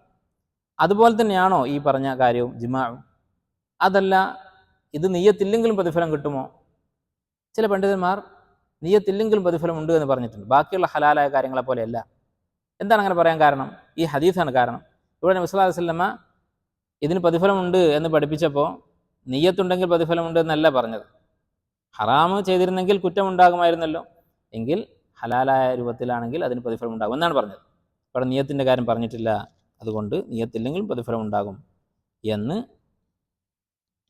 ചില ഉലമാക്കൾ അഭിപ്രായപ്പെട്ടിട്ടുണ്ട്. രണ്ട് അഭിപ്രായങ്ങളുണ്ട് ഈ വിഷയത്തിൽ. അടുത്ത മസല, ഈ പറഞ്ഞതുപോലെ തന്നെയാണ്, ഹറാമായ രൂപത്തിൽ ചെയ്താൽ കുറ്റമുണ്ട് എന്ന് പറഞ്ഞു, ഹലാലായ രൂപത്തിൽ ചെയ്താൽ അതിന് പ്രതിഫലമുണ്ട് എന്ന് പറഞ്ഞു. അപ്പോൾ ഇത് ജിമാഇൻ്റെ കാര്യം. ബാക്കിയുള്ള ഹലാലായ കാര്യങ്ങളോ, ഒരാൾ ഭക്ഷണം കഴിക്കുന്നത്, അതുപോലെ തന്നെ ഉറങ്ങുന്നത്, അതിൻ്റെ കാര്യം നിയ്യത്ത് നിർബന്ധമാണ്. നിയ്യത്തില്ലെങ്കിൽ അതിന് പ്രതിഫലം ഉണ്ടാവുകയില്ല. ബാക്കിയുള്ള ഹലാലായ കാര്യങ്ങൾ, ഇത്രയും കാര്യങ്ങളാണ് ഈ ഹദീസിൽ നിന്ന് മനസ്സിലാക്കാവുന്ന ഫായദകൾ. അടുത്ത ഹദീസ്, ഈ കിതാബിൽ 26-ാമത്തെ ഹദീസ്. അബൂ ഹുറൈറ റളിയല്ലാഹു തആല അൻഹു പറയുന്നു, ഖാല റസൂലുള്ളാഹി സ്വല്ലല്ലാഹു അലൈഹി വസല്ലം, നബി സല്ലല്ലാഹു അലൈഹി വസല്ലം പറഞ്ഞു, കുല്ലു സുലാമ മിനൻ നാസി അലൈഹി സദഖ. മനുഷ്യൻ്റെ ശരീരത്തിലെ ഓരോ സന്ധികളും ജോയിൻറ്റുകളും അലൈഹി സദഖ, അതിൻ്റെ പേരിൽ ഒരു സദഖ ചെയ്യേണ്ടതുണ്ട് മനുഷ്യൻ. കുല്ല യൗമിൻ തത്ലുഉ ഫീഹി ശംസ്, സൂര്യൻ ഉദിക്കുന്ന ഓരോ ദിവസവും. തഅദുലു ബൈന ഇസ്നൈനി സദഖ. ഇവിടെ പറഞ്ഞത് എന്താണ്? നബി സല്ലല്ലാഹു അലൈഹി വസല്ലം മനുഷ്യൻ്റെ ശരീരത്തിൽ അല്ലാഹു സുബ്ഹാനഹു വ തആല ധാരാളം നിഅമത്തുകൾ ചെയ്തിട്ടുണ്ട്. മനുഷ്യൻ്റെ ശരീരത്തിൽ ഓരോ അവയവങ്ങളും അല്ലാഹു സുബ്ഹാനഹു വ തആല അത്ഭുതകരമായ രീതിയിലാണ് സൃഷ്ടിച്ചിട്ടുള്ളത്. അതിനൊക്കെ അല്ലാഹു ആഫിയത്ത് നൽകി എന്നുള്ളത്, അതൊക്കെ അതിൻ്റെ ഉപയോഗങ്ങൾക്ക് വേണ്ടി നമുക്ക് സാധിക്കുന്നുണ്ട്, അത് ഉപയോഗിക്കാൻ സാധിക്കുന്നുണ്ട് എന്നുള്ളത് അത് അല്ലാഹുവിൻ്റെ അനുഗ്രഹമാണ്. അതിന് നന്ദി കാണിക്കേണ്ടതുണ്ട്. ദിവസവും ശരീരത്തിൽ ഓരോ എല്ലിനും, സുലാമ എന്നുള്ള വാക്കിന് എല്ല് എന്ന് അർത്ഥമുണ്ട്, ജോയിൻ്റ് എന്നുള്ള അർത്ഥമുണ്ട്. അപ്പോൾ ഓരോ അസ്ഥിക്കും ഓരോ എല്ലിനും ഓരോ ദിവസവും നന്ദി കാണിക്കേണ്ടത്. കാരണം എല്ലാ ദിവസവും നമ്മളിത് ഉപയോഗിക്കുന്നുണ്ട്. ഓരോ ദിവസവും ഇതിന് നന്ദി ആയി ഒരു സദഖ ചെയ്യേണ്ടതുണ്ട്. അപ്പോൾ എത്ര അസ്ഥികളുണ്ട് മനുഷ്യ ശരീരത്തിൽ? 360 അസ്ഥികളുണ്ടെന്നാണ് പറയുന്നത്, എല്ലുകളുണ്ടെന്നാണ് പറയുന്നത്. അപ്പോൾ 360 സദഖ ചെയ്യണം ദിവസം. എന്നിട്ട് നബി സല്ലല്ലാഹു അലൈഹി വസല്ലം വിശദീകരിച്ചു, കഴിഞ്ഞ ഹദീസിൽ പറഞ്ഞ പോലെ സദഖ എന്ന് പറഞ്ഞാൽ പണം തന്നെ വേണമെന്നില്ല. തഅദുലു ബൈന ഇസ്നൈനി സദഖ, രണ്ടു പേർക്കിടയിൽ സുൽഹുണ്ടാക്കുന്നത്, പരസ്പരം തെറ്റിയ രണ്ടാൾക്കാർ തമ്മിൽ നന്നാക്കുന്നത് സദഖയാണ്. വതുഈനു റജുല ഫി ദാബത്തിഹി, ഒരു മനുഷ്യനെ വാഹനത്തിൽ കയറാൻ സഹായിക്കുന്നത്. ഫതഹ്മിലുഹു അലൈഹ ഔ തർഫഉ ലഹു അലൈഹ മതാഅഹു, അല്ലെങ്കിൽ വാഹനപ്പുറത്ത് അവൻ്റെ ഭാരം കയറ്റി വെക്കാൻ, വാഹനപ്പുറത്തുള്ള ലോഡ് കയറ്റി വെക്കാൻ സഹായിക്കുന്നത് സദഖയാണ്. വൽ കലിമത്തു തയ്യിബത്തു സദഖ, നല്ല ഒരു വാക്ക് പറയുന്നത് സദഖയാണ്. വബികുല്ലി ഖുത്വത്തിൻ തംശീഹ ഇല സ്വലാത്തി സദഖ, നമസ്കരിക്കാൻ വേണ്ടി പള്ളിയിലേക്ക് ഓരോ കാല് എടുത്തു വെക്കുന്നതും, ഓരോ പ്രാവശ്യം കാല് എടുത്തു വെക്കുന്നതും സദഖയാണ്. വതുമീതുൽ അദ അനി ത്വരീഖി സദഖ, വഴിയിൽ നിന്ന് മാലിന്യം എടുത്ത് മാറ്റുന്നത് സദഖയാണ്. അപ്പോൾ ഇങ്ങനെ ഏതെങ്കിലും രൂപത്തിലുള്ള സദഖയായിക്കൊണ്ട് 360 സദഖ ഒരു ദിവസം ചെയ്യണം എന്നാണ് ഈ ഹദീസ് പഠിപ്പിക്കുന്നത്. അപ്പോൾ ഈ ഹദീസിൻ്റെ ആശയം എന്താണ്? ഈ ഹദീസ് പഠിപ്പിക്കുന്ന കാര്യം എന്താണ്? ഓരോ ദിവസവും അള്ളാഹുവിനോട് നമ്മൾ നന്ദി കാണിക്കണം. ആ നന്ദി കാണിക്കാൻ പല മാർഗങ്ങളുണ്ട്. ഇതിലേതെങ്കിലും രൂപത്തിലായിക്കൊണ്ട് നമ്മുടെ ഈ ശരീരം എന്ന് പറയുന്ന നിഅമത്തിന് അള്ളാഹുവിനോട് നന്ദി കാണിച്ചിരിക്കണം. അതാണ് ഈ ഹദീസിൻ്റെ ആശയം. ഇനി ഇതിൽ നിന്ന് മനസ്സിലാക്കാവുന്ന ചില മസലകൾ. ഒന്നാമത്തെ മസല, ഈ ഹദീസ് കേട്ടാൽ ബാഹ്യമായി മനസ്സിലാക്കുക എന്താണ്? ഓരോ ദിവസവും 360 സദഖ ചെയ്യണം എന്നുള്ളത് നിർബന്ധമാണ്, അല്ലേ? കാരണം കുല്ലു സുലാമ അലൈഹി സദഖ, ഓരോ അസ്ഥിക്കും സദഖ ചെയ്യണം. അല എന്ന അറബിയിൽ പറഞ്ഞാൽ നിർബന്ധം എന്നാണ്. കുത്തിബ അലൈക്കുമുസ്സിയാം, നിങ്ങൾക്ക് നോമ്പ് നിർബന്ധമാക്കിയിരിക്കുന്നു. അലൽ മുസ്ലിമി, ഒരു മുസ്ലിം ഇങ്ങനെ ചെയ്യണം എന്ന് പറഞ്ഞാൽ തൊലബുൽ ഇൽമി ഫരീദത്തുൻ അല കുല്ലി മുസ്ലിമിൻ. അല എന്നുള്ള വാക്ക് നിർബന്ധമായ കാര്യങ്ങളുടെ കൂടെയാണ് ഉപയോഗിക്കുക. അപ്പോൾ ഈ ഹദീസിൻ്റെ ബാഹ്യമായ അർത്ഥം ഇത് നിർബന്ധമാണ് എന്നാണ്. പക്ഷെ നമ്മൾ 360 സദഖ ചെയ്യുന്നുണ്ടോ? അപ്പോൾ നമ്മൾ കുറ്റക്കാരാണോ? ഉലമാക്കൾ പറയുന്നത്, അധിക ഉലമാക്കളും പറയുന്നത് ഇത് സുന്നത്താണ്. അതായത് 360 നന്മകൾ ഒരു ദിവസം ചെയ്യുക എന്നുള്ളത് അങ്ങനെ എണ്ണണം എന്നല്ല, പക്ഷേ 360 സൽക്കർമ്മങ്ങൾ ചെയ്യുക എന്നുള്ളത് മുസ്തഹബാണ്. അപ്പോൾ പരമാവധി നന്മകൾ വർദ്ധിപ്പിക്കുക. 360 അതിൽ കൂടുതലൊക്കെ ആയിക്കോളും. അങ്ങനെ ചെയ്യുന്നത് മുസ്തഹബാണ്. എന്തുകൊണ്ടാണ് മുസ്തഹബ്, എന്താണ് വാജിബല്ല എന്ന് പറയാൻ കാരണം? 2 കാരണങ്ങളുണ്ട്. ഒന്ന്, ഇമാം നവവി റഹിമഹുല്ലാഹ് പറഞ്ഞതുപോലെ ഉലമാക്കൾ ഈ രൂപത്തിലാണ് മനസ്സിലാക്കിയിട്ടുള്ളത്. ഉലമാക്കളാരും, മുൻഗാമികളായ ഉലമാക്കളാരും ഇത് വാജിബാണ് എന്ന് പറഞ്ഞിട്ടില്ല. രണ്ടാമത്തെ കാരണം, ഈ ഹദീസിൽ അവസാനം പറയുന്നത് എന്താണ്? മറ്റൊരു റിവായത്തിൽ, നമ്മൾ ഈ വായിച്ച അല്ലാത്ത മറ്റൊരു റിപ്പോർട്ടിൽ ഈ ഹദീസിൽ തന്നെ ഇങ്ങനെ കാണാം, വയുജ്സിഉ മിൻ ദാലിക റക്അതാനി യർകഉഹുമാ മിന ദുഹ. ഇതിനൊക്കെ പകരം 2 റക്അത്ത് ദുഹ നമസ്കരിച്ചാൽ മതി. 360 സദഖക്ക് പകരം 2 റക്അത്ത് ദുഹ നമസ്കാരം നിർവഹിച്ചാൽ മതി എന്ന് പഠിപ്പിച്ചിട്ടുണ്ട്. അപ്പോൾ ദുഹ നമസ്കാരം സുന്നത്താണ്. അപ്പോൾ ഒരു ഫർദിന് പകരമായിട്ട് സുന്നത്ത് ആവില്ലല്ലോ, അല്ല? ഈ 360 സദഖ ഫർലായിരുന്നെങ്കിൽ അതിന് പകരം 2 റക്അത്ത് സുന്നത്ത് നിസ്കരിച്ചാൽ മതിയാവോ? ഇല്ല. അപ്പോൾ ഈ കാരണങ്ങൾ കൊണ്ടാണ് ഇത് മുസ്തഹബാണ് എന്ന് പറയുന്നത്. ഇനി അടുത്ത ഫായിദ, ഈ ഹദീസുമായി ബന്ധപ്പെട്ട് ഇതിലെ ചില പ്രയോഗങ്ങൾ. ഒന്ന്, തഅദുലു ബൈന ഇസ്നൈൻ. നബി സല്ലല്ലാഹു അലൈഹി വസല്ലമ ഈ സദഖക്കുള്ള മാർഗ്ഗങ്ങൾ പഠിപ്പിക്കുകയാണ്. അപ്പോൾ അതിൽ ഒന്നാമത് പറഞ്ഞത് തഅദുലു ബൈന ഇസ്നൈൻ, 2 പേർക്കിടയിൽ രഞ്ജിപ്പുണ്ടാക്കുക, അവർക്കിടയിൽ അഭിപ്രായ വ്യത്യാസവും ഭിന്നിപ്പും ഉണ്ടെങ്കിൽ അത് നന്നാക്കുക എന്നുള്ളത് സദഖയാണ്. ഇത് വളരെ പ്രധാനപ്പെട്ടൊരു കാര്യമാണ്. മുസ്ലിമീങ്ങളായ ആൾക്കാർക്കിടയിൽ സുൽഹുണ്ടാക്കുക എന്നുള്ളത്, ഭാര്യ ഭർത്താക്കന്മാരായാലും മാതാപിതാക്കളും മക്കളുമായാലും സുഹൃത്തുക്കൾ തമ്മിലായാലും അയൽവാസികൾ തമ്മിലായാലും എന്തെങ്കിലും ഭിന്നിപ്പുണ്ടെങ്കിൽ അവരെ അടുപ്പിക്കുക എന്നുള്ളത് വലിയ പുണ്യമുള്ള കാര്യമാണ്. വഅസ്ലിഹൂ ദാത ബൈനിക്കും, നിങ്ങൾക്കിടയിലുള്ള ഭിന്നിപ്പുകൾ, കുഴപ്പങ്ങൾ നിങ്ങൾ പരിഹരിക്കുക എന്നാണ് അള്ളാഹു സുബ്ഹാനഹു വ തആല കൽപ്പിച്ചിട്ടുള്ളത്. അള്ളാഹുവിൻ്റെ കൽപ്പനയാണ്. വഇൻ ത്വാഇഫതാനി മിനൽ മുഅ്മിനീന ഇഖ്തതലൂ ഫഅസ്ലിഹൂ ബൈനഹുമാ, മുഅ്മിനീങ്ങൾ തമ്മിൽ, മുസ്ലിമീങ്ങൾ തമ്മിൽ 2 കക്ഷികളായി പ്രശ്നമുണ്ടായാൽ നിങ്ങൾ അവർക്കിടയിൽ സുൽഹുണ്ടാക്കുക. അധികം ആളുകൾ എന്താണ് ചെയ്യുക? 2 ആൾക്കാർ തമ്മിൽ പ്രശ്നമുണ്ടെങ്കിൽ ആ പ്രശ്നം കൂടുതൽ വലുതാക്കാനാണ് നോക്കുക. ഭാര്യ ഭർത്താക്കന്മാർ തമ്മിൽ പ്രശ്നമുണ്ട്, എന്ത് ചെയ്യും? ഈ ഭർത്താവിൻ്റെ സുഹൃത്തുക്കൾ അവനോട് കൂടുതൽ അവൻ്റെ ഭാഗം ന്യായീകരിച്ചുകൊണ്ടും ഈ ഭാര്യയുടെ കുറ്റങ്ങൾ പറഞ്ഞിട്ടും അങ്ങനെ കൂടുതൽ ആ പ്രശ്നം വഷളാക്കാൻ ശ്രമിക്കും. അതുപോലെ തന്നെ തിരിച്ചും. എന്നാൽ നേരെ മറിച്ച് ഒരു മുഅ്മിൻ ചെയ്യേണ്ടത് എന്താണ്? പരസ്പരം തെറ്റി നിൽക്കുന്ന ആളുകളെ നന്നാക്കാനാണ് നോക്കേണ്ടത്. അടുത്തതായി ഈ ഹദീസിൽ പറഞ്ഞ കാര്യം എന്താണ്? വതുഈനു റജുല ഫി ദാബത്തിഹി, ഒരു മനുഷ്യന് വാഹനത്തിൽ കയറാൻ സഹായിക്കുന്നത് പോലും, അഥവാ ചെറിയൊരു സഹായമാണെങ്കിൽ പോലും അത് പ്രതിഫലാർഹമാണ്. അടുത്തതായ ഒരു ഫായിദ ചില പണ്ഡിതന്മാർ പറഞ്ഞിട്ടുള്ളത്, ചർച്ച ചെയ്തിട്ടുള്ളത്, ഇബ്നു റജബ് റഹിമഹുല്ലാഹ് അർബഈൻ നവവിയുടെ ശർഹിലൊക്കെ പറഞ്ഞത് കാണാം. ഏതാണ് അഫ്ളലായിട്ടുള്ളത്? ഒരു നിഅമത്താണോ അതോ അതിന് നമ്മൾ ചെയ്യുന്ന ശുക്റാണോ? അള്ളാഹു നമുക്കൊരു നിഅമത്ത് ചെയ്തു, ആ നിഅമത്താണോ വലുത്, അതല്ല നമ്മൾ അതിന് ചെയ്യുന്ന ശുക്റാണോ വലുത്? അള്ളാഹു നമുക്ക് സമ്പത്ത് തന്നു, നമ്മൾ അതിൽ നിന്ന് കുറച്ചെടുത്ത് സദഖ ചെയ്തു, ഇതിലേതാണ് വലുത്? അപ്പോൾ ഇവിടെ ഇവരുദ്ദേശിക്കുന്നത്, പണ്ഡിതന്മാർ ഉദ്ദേശിക്കുന്നത് എന്താണെന്ന് വെച്ചാൽ, ഏതാണ് വലുതെന്ന് ചോദിച്ചാൽ അവരുടെ ഉദ്ദേശം ഇത് രണ്ടും അള്ളാഹുവാണല്ലോ നമുക്ക് തരുന്നത്. അതായത് ആദ്യം അള്ളാഹു നിഅമത്ത് തന്നു, പിന്നെ അതിന് നന്ദി ചെയ്യാനുള്ള തൗഫീഖ് ചെയ്തു അള്ളാഹു സുബ്ഹാനഹു വ തആല. ഇതിലേതാണ് വലുത് എന്നാണ് ചോദ്യം. ഇത് രണ്ടും അള്ളാഹുവിൻ്റെ നിഅമത്താണ്. ആദ്യം ഒരു നിഅമത്ത് ചെയ്തു എന്നുള്ളതും, രണ്ടാമതായി അതിന് നന്ദി ചെയ്യാനുള്ള ബുദ്ധി നമുക്ക് തന്നു എന്നുള്ളതും അള്ളാഹുവിൻ്റെ തൗഫീഖാണ്. ഇത് ഏതാണ് വലുത്? ചില ആളുകൾ പറഞ്ഞു ആദ്യത്തേതാണ്. ആദ്യം അള്ളാഹു നിഅമത്ത് നമുക്ക് തന്നു എന്നുള്ളതാണ് വലുത്. കാരണം എന്താണ്? അത് അള്ളാഹുവിൻ്റെ പ്രവൃത്തിയാണ്. രണ്ടാമത്തേത് അള്ളാഹുവിൻ്റെ തൗഫീഖ് ഉണ്ടെങ്കിലും അത് ചെയ്യുന്നത് നമ്മളാണ്. അല്ലെ, നമുക്ക് സമ്പത്ത് തരിക എന്ന് പറഞ്ഞാൽ അത് അള്ളാഹ് നേരിട്ട് സമ്പത്ത് അങ്ങ് തന്നതാണ്. രണ്ടാമത്തേത് നമ്മളതിന് നന്ദിയായി സ്വതക്ക ചെയ്തു, അത് മനുഷ്യൻ്റെ പ്രവൃത്തിയാണ്. അപ്പോൾ അള്ളാഹുവിൻ്റെ പ്രവൃത്തിയാണ് അഫ്ളൽ എന്നുള്ളത് കൊണ്ട് ആദ്യത്തേതാണ് അഫ്ളൽ, ആ നിഅമത്താണ് അഫ്ളൽ എന്ന് പറഞ്ഞു. എന്നാൽ മറ്റു ചില പണ്ഡിതന്മാർ പറഞ്ഞത് അള്ളാഹുവിന് നന്ദി കാണിക്കുക, അൽഹംദുലില്ലാ എന്ന് പറയുക, അല്ലെങ്കിൽ അള്ളാഹുവിൻ്റെ അനുഗ്രഹം ഓർത്തുകൊണ്ട് ആ അനുഗ്രഹം അള്ളാഹ്ക്ക് ഇഷ്ടമുള്ള രൂപത്തിൽ ചെലവഴിക്കുക, സദക്ക പോലെയുള്ള കാര്യങ്ങൾ, അത് ദീനാണ്, ഇബാദത്താണ്. എന്നാൽ അള്ളാഹുവിൻ്റെ അടുത്ത് നിന്ന് ഒരു അനുഗ്രഹം കൂടി ഏറ്റുവാങ്ങുക എന്നുള്ളത് ദുനിയാവാണ്. അതുകൊണ്ട് ഈ ശുക്റാണ് കൂടുതൽ അഫ്ളൽ എന്നും ചില ഉലമാക്കൾ പറഞ്ഞത് കാണാം. ഇങ്ങനെ രണ്ട് അഭിപ്രായങ്ങൾ ഉലമാക്കൾക്കുണ്ട്. ഈ രണ്ടാമത്തേതാണ് കൂടുതൽ ശരിയായിട്ടുള്ളത്, കൂടുതൽ തെളിവുകളോട് യോജിച്ചത്. ഇനി അടുത്തൊരു മസല ചില പണ്ഡിതന്മാർ പറഞ്ഞത് കാണാം. അള്ളാഹു ഒരു അനുഗ്രഹം ചെയ്താൽ നമ്മൾ രണ്ട് കാര്യം ഓർക്കേണ്ടതുണ്ട്.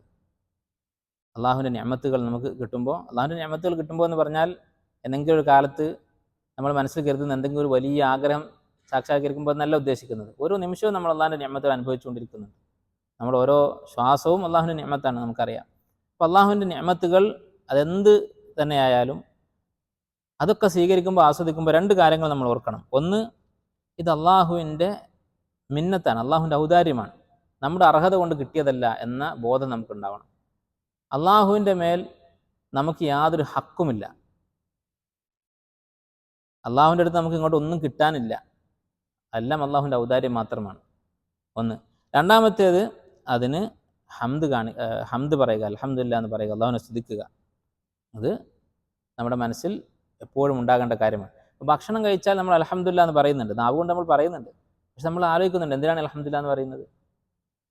നമ്മൾ ചിലപ്പോൾ ഭക്ഷണം കഴിക്കും, എന്നിട്ട് ഈ ഭക്ഷണം അള്ളാഹു നമുക്ക് തന്നു എന്നുള്ളത് അത് മനസ്സിൽ ഓർക്കാതെ ഒരു പക്ഷേ ഈ കഴിച്ച ഭക്ഷണത്തോട് ആ ഭക്ഷണം കിട്ടിയതിന് നന്ദികേടായിരിക്കും നമ്മുടെ മനസ്സിലുണ്ടാവുക. ഇത് പോരാ എന്നുള്ള ചിന്തയായിരിക്കും മനസ്സിലുണ്ടാവുക. ഇതൊന്നുമല്ല, ഞാൻ കഷ്ടപ്പാടിലാണ്, അള്ളാഹു എനിക്ക് അർഹിക്കുന്നത് തന്നിട്ടില്ല എന്ന ധാരണയായിരിക്കും മനസ്സിലുണ്ടാവുക. എന്നിട്ട് അൽഹംദുലില്ലാ നാവുകൊണ്ട് പറയും. അതുകൊണ്ട് കാര്യമില്ല. നമ്മൾ എത്ര വില കുറഞ്ഞ ഭക്ഷണം കഴിച്ചാലും അൽഹംദുലില്ലാ എന്ന് പറയണ്ടേ? അല്ല, എങ്ങനെ ഉണ്ടോ? അതായത് ഇത്ര ദർജ അതിൻ്റെ മുകളിലുള്ള ഭക്ഷണം കഴിച്ചാൽ അൽഹംദുലില്ലാ, അതിൻ്റെ താഴെയുള്ളത് കഴിച്ചാൽ വേണ്ട എന്നുണ്ടോ? ഇല്ലല്ലോ. അപ്പോൾ എന്ത് തിന്നാലും നന്ദി ഉണ്ടാകണം എന്നർത്ഥം. ഈ അൽഹംദുലില്ലാ നാവുകൊണ്ട് പറയുന്ന സമയത്തൊക്കെ നന്ദി നമുക്കുണ്ടാവണം. അപ്പോൾ എന്ത് ചെറുത് എന്ന് നമുക്ക് തോന്നുന്ന അനുഗ്രഹമാണെങ്കിലും അതിന് നന്ദി കാണിക്കുക, നമ്മൾ അതിന് അർഹരല്ല എന്ന് മനസ്സിലാക്കുക, ഇത് അള്ളാഹുവിൻ്റെ ഔദാര്യമാണ് എന്ന് മനസ്സിലാക്കുക. അതുപോലെ തന്നെ ഈ ഹദീസിൽ നിന്ന് ചില പണ്ഡിതന്മാർ മനസ്സിലാക്കിയിട്ടുള്ളൊരു ഫായിദ, പറഞ്ഞിട്ടുള്ളൊരു ഫായിദ, ഈ ഹദീസിൽ അവസാനം പറഞ്ഞു സദക്കയുടെ രൂപങ്ങൾ പഠിപ്പിച്ചിട്ട് നബി സല്ലല്ലാഹു അലൈഹി വസല്ലമ അവസാനത്തെ രൂപമായിട്ട് പറഞ്ഞത് തുമിയത്തുൽ അദാ അനി ത്വരീഖി സദക്ക, വഴിയിൽ നിന്നൊരു മാലിന്യം എടുത്ത് മാറ്റുന്നത് സദക്കയാണ്. അപ്പോൾ ആളുകൾ നടന്നു പോകുന്ന വഴിയിൽ ഒരു മുള്ളോ കല്ലോ ഒക്കെ ഉണ്ടെങ്കിൽ അതെടുത്ത് മാറ്റുന്നത് സദക്കയാണ്. ഇത് നമ്മുടെ ബാഹ്യമായ പ്രയാസം നീക്കലാണ്. അഥവാ ഒരു മനുഷ്യൻ അതിലൂടെ നടന്നു പോകുമ്പോൾ അവന് ശാരീരികമായി ഉപദ്രവം ഉണ്ടാകും, അങ്ങനെയുള്ള വസ്തുക്കൾ മാറ്റുന്നത് സദക്കയാണ്. അതുപോലെ തന്നെയാണ്, അല്ലെങ്കിൽ അതിനേക്കാൾ പ്രധാനമാണ്, മനുഷ്യരെ ദീനിയായി അപകടത്തിൽപ്പെടുത്തുന്ന മാലിന്യങ്ങൾ ഉണ്ടാകും. മനുഷ്യരുടെ ദീനിൻ്റെ മാർഗത്തിൽ നിന്ന് മാലിന്യങ്ങൾ എടുത്ത് മാറ്റുക. എന്താണ് ദീനിനെ അപകടത്തിൽപ്പെടുത്തുന്ന മാലിന്യങ്ങളും അപകടങ്ങളും എന്ന് പറഞ്ഞാൽ? ബിദ്അത്തുകൾ, ദലാലത്തുകൾ, തെറ്റായ ആശയങ്ങൾ, ദീനിൻ്റെ പേര് പ്രചരിക്കുന്ന അബദ്ധങ്ങൾ, അത് ആളുകൾക്ക് പറഞ്ഞു കൊടുക്കുക, തിരുത്തി കൊടുക്കുക എന്നുള്ളത് അത് ഇതിനേക്കാൾ പ്രധാനമാണ്. ശൈഖ് ഇബ്നു ഉസൈമീൻ റഹിമഹുല്ലാഹ് അർബഈൻ നബവിയുടെ ശർഹിൽ ഈ കാര്യം പറഞ്ഞത് കാണാം.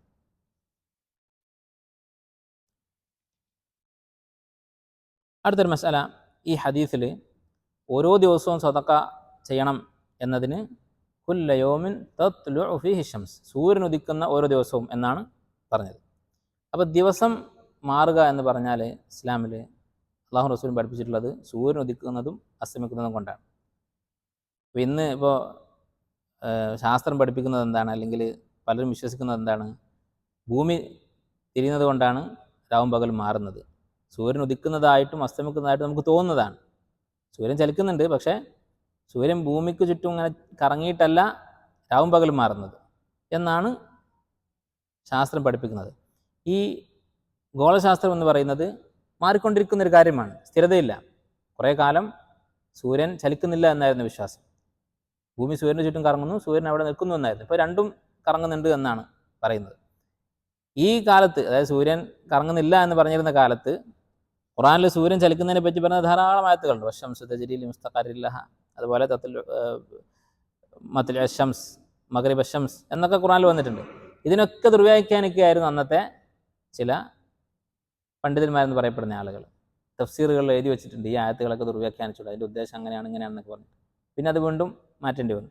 അപ്പോൾ നമുക്ക് പ്രമാണം ഖുർആനും സുന്നത്തുമാണ്. ഖുർആനിൽ നസ്സായിട്ടൊരു കാര്യം പറഞ്ഞാൽ അതോടുകൂടി പിന്നെ ഏത് ശാസ്ത്രം അതിനെതിരെ പറഞ്ഞിട്ടും കാര്യമില്ല. പ്രത്യേകിച്ച് ഗോളശാസ്ത്രം എന്ന് പറയുന്നത് ഭൂമിയിൽ നിന്ന് എത്രയോ ദൂരെയാണ് സൂര്യനുള്ളത്. അവിടെ നടക്കുന്ന കാര്യങ്ങളെക്കുറിച്ചുള്ള മനുഷ്യൻ്റെ അറിവ്, അതിന് സ്ഥിരത ഉണ്ടാവാതിരിക്കുക എന്നുള്ളത് സ്വാഭാവികമാണ്. അതിനിയും മാറിക്കൊണ്ടിരിക്കും. സൂര്യൻ്റെ ചലനത്തെക്കുറിച്ചൊക്കെ പറയുന്ന തിയറികൾ ഇനിയും മാറാനുള്ളതാണ്. ഖുർആനും സുന്നത്തും പഠിപ്പിക്കുന്ന കാര്യം രാവും പകലും മാറുന്നത് സൂര്യൻ്റെ ചലനം കൊണ്ടാണ്, അതിൽ സംശയമില്ല. ഒരു ഹദീസിൽ വ്യക്തമായി ഇക്കാര്യം വന്നിട്ടുണ്ട്. ഇമാം ബുഖാരി റഹ്മഹുല്ലാ, ഇമാം മുസ്ലിമൊക്കെ ഉദ്ധരിച്ചുള്ള ഹദീസിൽ കാണാം, ഗസ നബിയ്യും മിനൽ അംബിയ, ഒരു നബി യുദ്ധത്തിന് പോയി. അല്ല, ചില ആളുകൾ ഈ ഹദീസിനെ അതുപോലെയുള്ള മറ്റ് ഹദീസുകളെ, സൂര്യൻ ഉദിക്കുന്നു അസ്തമിക്കുന്നു എന്നൊക്കെ പറഞ്ഞ ഹദീസുകളെയും ആയത്തുകളെയൊക്കെ ദുർവ്യാഖ്യാനിക്കും. ഇപ്പോഴും അത് ദുർവ്യാഖ്യാനിക്കുന്ന ആൾക്കാരുണ്ട്. അവരെന്ത് പറയും? അത് സൂര്യ ഉദയം എന്ന് പറയുന്നത് തോന്നലാണ്. ആ തോന്നലിനെ കുറിച്ച് അള്ളാഹു പറയുന്നു എന്ന് മാത്രം. നിങ്ങൾക്ക് ഉദിക്കുന്നതായി കണ്ണുകൊണ്ട് കാണുന്നു, അതുകൊണ്ട് നിങ്ങൾ കാണുന്ന രൂപത്തിൽ അള്ളാഹു സംസാരിച്ചതാണ്. ഇവർ പറയുന്നത് എന്താണ്? അപ്പോൾ അള്ളാഹ്ക്ക് സ്വന്തമായിട്ടൊരു നിലപാടില്ല.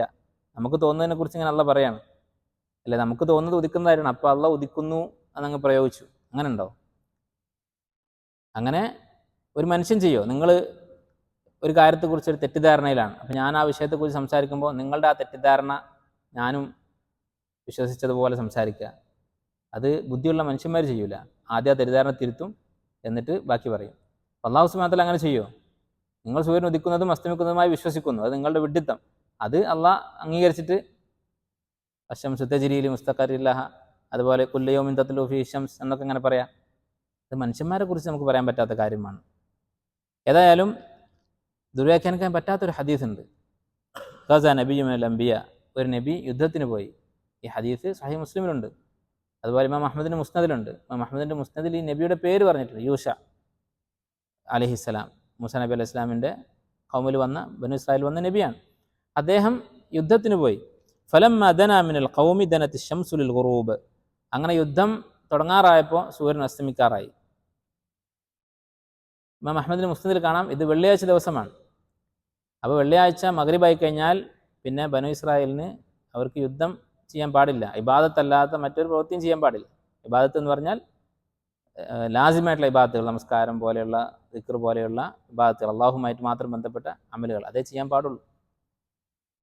അങ്ങനെ മഗ്രിബായപ്പോൾ ഫഖാല ലിശംസ്, ഇദ്ദേഹം സൂര്യനോട് പറഞ്ഞു, ഇന്നകി മഅ്മൂറത്തുൻ വ അന മഅ്മൂർ, നിന്നോട് അള്ളാഹു കൽപ്പിച്ചിട്ടുണ്ട് വൈകുന്നേരം ആകുമ്പോൾ അസ്തമിക്കാനും രാവിലെ ആകുമ്പോൾ ഉദിക്കാനും ഒക്കെ. വ അന മഅ്മൂർ, എന്നോട് യുദ്ധം ചെയ്യാനും കൽപ്പിച്ചിട്ടുണ്ട്. ഇത് രണ്ടും തമ്മിൽ വൈരുദ്ധ്യത്തിലാണ്. എൻ്റെ പണി നടക്കൂല, നിൻ്റെ പണി ചെയ്താൽ എൻ്റെ പണി നടക്കൂല, ഏതെങ്കിലും ഒന്നേ ഇപ്പം നടക്കുകയുള്ളൂ എന്ന് പറഞ്ഞു.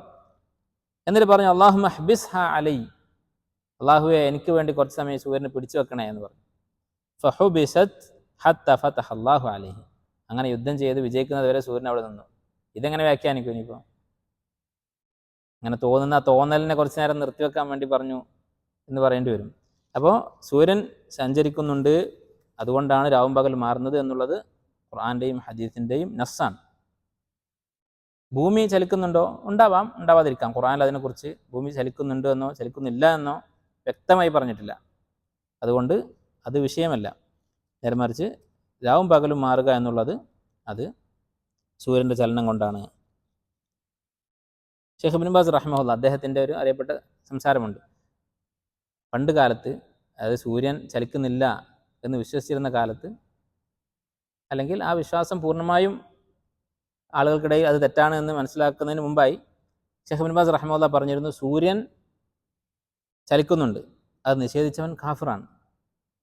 ഭൂമി ചലിക്കുന്നില്ല, ഇങ്ങനെയാണ് ഷെയ്ഖ് പറഞ്ഞത്. അങ്ങനെ ഷെയ്ഖിൻ്റെ ഈ ഫത്വ പ്രചരിച്ചു. ചില ആളുകൾ ഷെയ്ഖിനെ കുറിച്ച് പറഞ്ഞു, ഇപ്പോഴും പറയുന്ന ആളുകളുണ്ട്. ഷെയ്ഖ് ഇബ്നു ബാസ് റഹിമഹുല്ലാ അദ്ദേഹത്തിൻ്റെ അറിവിനെയും അദ്ദേഹത്തിൻ്റെ സ്ഥാനത്തൊക്കെ പരിഹസിച്ചുകൊണ്ട് ഭൂമി കറങ്ങുന്നുണ്ട് എന്ന് പറയുന്നവൻ കാഫിറാണ് എന്ന് ഷെയ്ഖ് പറഞ്ഞിരിക്കുന്നു എന്ന്. അങ്ങനെ ഷെയ്ഖ് പറഞ്ഞിട്ടില്ല. ഷെയ്ഖ് പറഞ്ഞത് സൂര്യൻ ചലിക്കുന്നുണ്ട്, ഭൂമി ചലിക്കുന്നില്ല. ഷെയ്ഖിൻ്റെ അഭിപ്രായമാണ്. ഭൂമിയുടെ കാര്യത്തിൽ. സൂര്യൻ്റെ കാര്യം നസ്സാണ്. ഭൂമിയുടെ കാര്യത്തിൽ ഖുർആൻ നോക്കിയാൽ രണ്ടും വ്യക്തമല്ല. ഉലമാക്കൾക്കിടയിൽ അഭിപ്രായ വ്യത്യാസമുണ്ട് ഭൂമിയുടെ കാര്യത്തിൽ. അപ്പോൾ ഷെയ്ഖ് ഇബ്നു ബാസ് പറഞ്ഞത് സൂര്യൻ ചലിക്കുന്നുണ്ട്, അതെല്ലാ ഉലമാക്കളും ഏകോപിച്ച കാര്യമാണ്, ഖുർആൻ്റെ നസ്സാണ്, നേർക്ക് നേരെ ഖുർആനിൽ പറഞ്ഞ കാര്യമാണ്. ഭൂമി ചലിക്കുന്നില്ല. സൂര്യൻ്റെ കാര്യം നിഷേധിച്ചാൽ കാഫിറാണ്, കാരണം ഖുർആൻ ആയത്താണ്. അപ്പോൾ ഭൂമിയുടെ കാര്യം നിഷേധിച്ചാൽ കാഫിറാണെന്ന് പറഞ്ഞിട്ടില്ല ഷെയ്ഖ് ഇബ്നു ബാസ് റഹിമഹുല്ലാഹ്. അദ്ദേഹത്തിൻ്റെ പേരിൽ ഇങ്ങനെ ഒരു ആരോപണം പ്രചരിച്ചിരുന്നു, അത് അദ്ദേഹം തിരുത്തിയിട്ടുണ്ട്. ആ ആരോപണം തെറ്റാണെന്ന് അദ്ദേഹം പറഞ്ഞിട്ടുണ്ട്. അപ്പോൾ ഇത്രയും കാര്യങ്ങൾ ഈ ഹദീസിൽ നിന്ന് മനസ്സിലാക്കാൻ സാധിക്കും. അടുത്ത ഹദീസ് عن النواس بن سمعان رضي الله تعالى عنه عن النبي صلى الله عليه وسلم قال البر حسن الخلق. ബിർ എന്ന് പറഞ്ഞാൽ, പുണ്യം എന്ന് പറഞ്ഞാൽ ഹുസ്നുൽ ഖുലുഖ്, സൽസ്വഭാവമാണ്. വൽ ഇസ്മു മാ ഹാക ഫി നഫ്സിക വകരിഹത അൻ യത്ലിഅ അലൈഹി الناس. പാപം എന്ന് പറഞ്ഞാൽ നിന്റെ മനസ്സിൽ ചൊറിച്ചിലുണ്ടാക്കുന്നതും ജനങ്ങൾ മനസ്സിലാക്കുന്നത് അറിയുന്നത് നീ വെറുക്കുന്നതുമായ കാര്യമാണ്. ഇതേ ഹദീസ് തന്നെ മറ്റൊരു രൂപത്തിൽ, ഇതേ ആശയം തന്നെ മറ്റൊരു ഹദീസിൽ വന്നത് കാണാം. അതും നവവി റഹിമഹുല്ലാഹ് അവിടെ ഉദ്ധരിച്ചിരിക്കുകയാണ്. വഅൻ വാബിസത ബിൻ മഅബദ് റളിയല്ലാഹു അൻഹു ഖാൽ അതൈതു റസൂലുള്ളാഹി സ്വല്ലല്ലാഹു അലൈഹി വസല്ലം. വാബിസത്ത് ബിൻ മഅബദ് റളിയല്ലാഹു അൻഹു എന്ന സ്വഹാബി അദ്ദേഹം പറയുകയാണ്, ഞാൻ നബി സല്ലല്ലാഹു അലൈഹി വസല്ലമയുടെ അടുക്കൽ പോയി. ഫഖാല, അപ്പോൾ നബി സല്ലല്ലാഹു അലൈഹി വസല്ലം എന്നോട് ചോദിച്ചു, ജിഅത തസ്അലു അനിൽ ബിർ, പുണ്യം എന്താണ്, നന്മ എന്താണ്, ബിർ എന്താണ് എന്ന് ചോദിക്കാൻ വേണ്ടി വന്നതാണോ? നബി സല്ലല്ലാഹു അലൈഹി വസല്ലമയുടെ നുബുവത്തിൻ്റെ ഒരു തെളിവാണ് ഈ ഹദീസ്. അദ്ദേഹം മനസ്സിൽ ഇങ്ങനെ ചോദിക്കാൻ വിചാരിച്ചിട്ട് പോയതാണ്. പക്ഷെ ചോദിക്കുന്നതിന് മുമ്പ് നബി സല്ലല്ലാഹു അലൈഹി വസല്ലം ചോദിച്ചു, ജിഅത തസ്അലു അനിൽ ബിർ, എന്താണ് ബിർ, പുണ്യം എന്ന് ചോദിക്കാൻ വന്നതല്ലേ എന്ന് നബി സല്ലല്ലാഹു അലൈഹി വസല്ലം അദ്ദേഹത്തോട് ചോദിച്ചു. ഖുൽതു നഅം, ഞാൻ പറഞ്ഞു അതെ. വഖാല, അപ്പോൾ നബി സല്ലല്ലാഹു അലൈഹി വസല്ലം പറഞ്ഞു, ഇസ്തഫ്തി ഖൽബക്, നീ നിന്റെ മനസ്സിനോട് തന്നെ ഫത്വ ചോദിക്കുക, നീ സ്വന്തം മനസ്സാക്ഷിയോട് ചോദിക്കുക. അൽ ബിർറു മത്മഅന്നത് ഇലൈഹി നഫ്സ്, കാരണം മനസ്സാക്ഷിയോട് ചോദിക്കുക എന്ന് പറയാൻ കാരണം മനസ്സിന് തൃപ്തി തോന്നുന്ന കാര്യമാണ് പുണ്യം എന്ന് പറയുന്നത്. വത്മഅന്ന ഇലൈഹിൽ ഖൽബ്, മനസ്സിന് സമാധാനം കിട്ടുന്ന കാര്യമാണ് പുണ്യം എന്ന് പറയുന്നത്. വൽ ഇസ്മു, നേരെ വിപരീതം, പാപം എന്ന് പറയുന്നത് മാ ഹാക ഫി നഫ്സ്, മനസ്സിൽ ചൊറിച്ചിലുണ്ടാക്കുന്ന കാര്യമാണ്. വതറദ്ദദ ഫി സ്വദർ, നെഞ്ചിനുള്ളിൽ ഇങ്ങനെ വേണോ വേണ്ടേ എന്ന് ആശയക്കുഴപ്പം ഉണ്ടാക്കുന്ന കാര്യമാണ് പാപം. അത് ചെയ്യണോ വേണ്ടേ എന്നുള്ള ചിന്ത ഉണ്ടാക്കുന്നത്. വൈൻ അഫ്താക നാസു അഫ്തൗക്, ഇത് തെറ്റല്ല എന്ന് ജനങ്ങളൊക്കെ നിനക്ക് ഫത്വ തന്നാലും, ഇത് തെറ്റല്ല നല്ല കാര്യമാണെന്ന് ആൾക്കാരൊക്കെ പറയുന്നുണ്ട്, പക്ഷെ മനസ്സിൽ സമാധാനമില്ല, അതാണ് പാപം എന്ന് പറയുന്നത് എന്ന് നബി സല്ലല്ലാഹു അലൈഹി വസല്ലം പറഞ്ഞു. ഈ ഹദീസിൽ നിന്ന് മനസ്സിലാക്കാവുന്ന ഫായദകൾ, ഒന്നാമത്തേത് ബിർ എന്ന് പറഞ്ഞാൽ എന്താണ് എന്നാണ് ഈ ഹദീസ് വിശദീകരിക്കുന്നത്. ശരിക്കും ബിർ എന്നുള്ള വാക്കിൻ്റെ അർത്ഥം എന്താണ്? ബിർ എന്നുള്ളത് രണ്ട് അർത്ഥത്തിൽ ഉപയോഗിക്കാറുണ്ട് ഖുർആനിലും സുന്നത്തിലും. ഒന്ന് ദീൻ എന്നുള്ള അർത്ഥത്തിൽ, ഇസ്ലാമിൽ എന്തൊക്കെ നന്മകൾ പഠിപ്പിച്ചിട്ടുണ്ടോ അതിനൊക്കെ ഉൾക്കൊള്ളുന്ന അർത്ഥത്തിൽ ബിർ എന്ന് ഉപയോഗിക്കും. സൂറത്തുൽ ബഖറയിൽ അല്ലാഹു തആല പറഞ്ഞതുപോലെ, ലൈസൽ ബിർറ അൻ തുവല്ലു വുജൂഹക്കും ഖിബലൽ മശ്രിഖ് വൽ മഗ്രിബ്, നിങ്ങൾ കിഴക്കോട്ടോ പടിഞ്ഞാറോട്ടോ തിരിയുന്നത് എന്നതല്ല ദീനിൻ്റെ അടിസ്ഥാനം. വലാകിന്നൽ ബിർ, നേരെ മറിച്ച് ദീൻ എന്ന് പറയുന്നത് മൻ ആമന ബില്ലാഹി വൽ യൗമിൽ ആഖിർ വൽ മലായികത്തി വൻ നബിയ്യിൻ വൽ കിതാബ്, അള്ളാഹുവിലും അന്ത്യദിനത്തിലും മലക്കുകളിലും വേദഗ്രന്ഥത്തിലും വൻ നബിയ്യീന വആതൽ മാല അലാ ഹുബ്ബിഹി ദവിൽ ഖുർബ വൽ യതാമ വൽ മസാകീൻ, നബിമാരിലും ഒക്കെ വിശ്വസിച്ചു, പിന്നെ സമ്പത്ത് സക്കാത്തും സദക്കയും ചെയ്തു. ഇങ്ങനെ ധാരാളം ഇബാദത്തുകളെ കുറിച്ച് പഠിപ്പിക്കുകയാണ് ഈ ആയത്തിൽ. അപ്പോൾ ദീൻ മുഴുവനും ബിർ എന്ന് ഉപയോഗിക്കും. ബിർ എന്നുള്ളതിൻ്റെ ഒരു അർത്ഥം ഇതാണ്, ദീൻ എന്നർത്ഥം. രണ്ടാമത്തെ അർത്ഥം മനുഷ്യരോട്, മറ്റുള്ള മനുഷ്യരോട് അവർക്ക് ഉപകാരങ്ങൾ ചെയ്തു കൊടുക്കുക. ബിറുൽ വാലിദൈൻ എന്നൊക്കെ പറഞ്ഞാൽ മാതാപിതാക്കൾക്ക് നന്മ ചെയ്യുക. അപ്പോൾ ഒരു മനുഷ്യൻ നന്മ ചെയ്യുക എന്നുള്ള അർത്ഥത്തിൽ ബിർ എന്ന് ഉപയോഗിക്കും. ഈ രണ്ടർത്ഥത്തിൽ ബിർ എന്ന് ഉപയോഗിക്കാറുണ്ട്. അപ്പോൾ ഇവിടെ ബിർ എന്താണ് എന്നാണ് ചോദിക്കുന്നത്. അപ്പോൾ നബി സല്ലല്ലാഹു അലൈഹി വസല്ലം പറഞ്ഞു കൊടുത്തത് അൽ ബിർറു ഹുസ്നുൽ ഖുലുഖ്, ബിർ എന്ന് പറഞ്ഞാൽ നല്ല സ്വഭാവമാണ്. ഇവിടെ ഹുസ്നുൽ ഖുലുഖ് എന്നതിൻ്റെ അർത്ഥം എന്താണ്? ഹുസ്നുൽ ഖുലുഖ് എന്നുള്ള വാക്കും വലിയ വിശാലമായ അർത്ഥമുള്ള വാക്കാണ്. സൽസ്വഭാവം എന്ന് പറയുമ്പോൾ നമ്മുടെ മനസ്സിൽ ഓടി വരുന്ന ആളുകളോട് പുഞ്ചിരിക്കലും അവരെ ഉപദ്രവിക്കാതിരിക്കലും അത് മാത്രമല്ല. ഇന്നക ലഅലാ ഖുലുഖിൻ അദീം, നബി സല്ലല്ലാഹു അലൈഹി വസല്ലമയെ കുറിച്ച് അള്ളാഹു പറഞ്ഞ വാക്കാണ്. നബി സല്ലല്ലാഹു അലൈഹി വസല്ലമയുടെ ഖുലുഖ് ഏറ്റവും നല്ല ഖുലുഖാണ്. എന്താണ് അതിൻ്റെ അർത്ഥം? ദീൻ എന്നാണ് അതിൻ്റെ അർത്ഥം. അള്ളാഹുവിനോടുള്ള ബാധ്യതകളും സൃഷ്ടികളോടുള്ള ബാധ്യതകളും പൂർണ്ണമായി നിറവേറ്റുക, അതാണ് ഹുസ്നുൽ ഖുലുഖ് എന്ന് പറയുന്നത്. അപ്പോൾ ഇവിടെയും അതേ അർത്ഥം തന്നെയാണ്. പുണ്യം എന്ന് പറഞ്ഞാൽ ഇസ്ലാം മുഴുവനും, അതാണ് പുണ്യം എന്ന് പറയുന്നത് എന്നാണ് നബി സല്ലല്ലാഹു അലൈഹി വസല്ലമയുടെ ഉത്തരത്തിൻ്റെ അർത്ഥം. ഇനി അടുത്തൊരു മസല,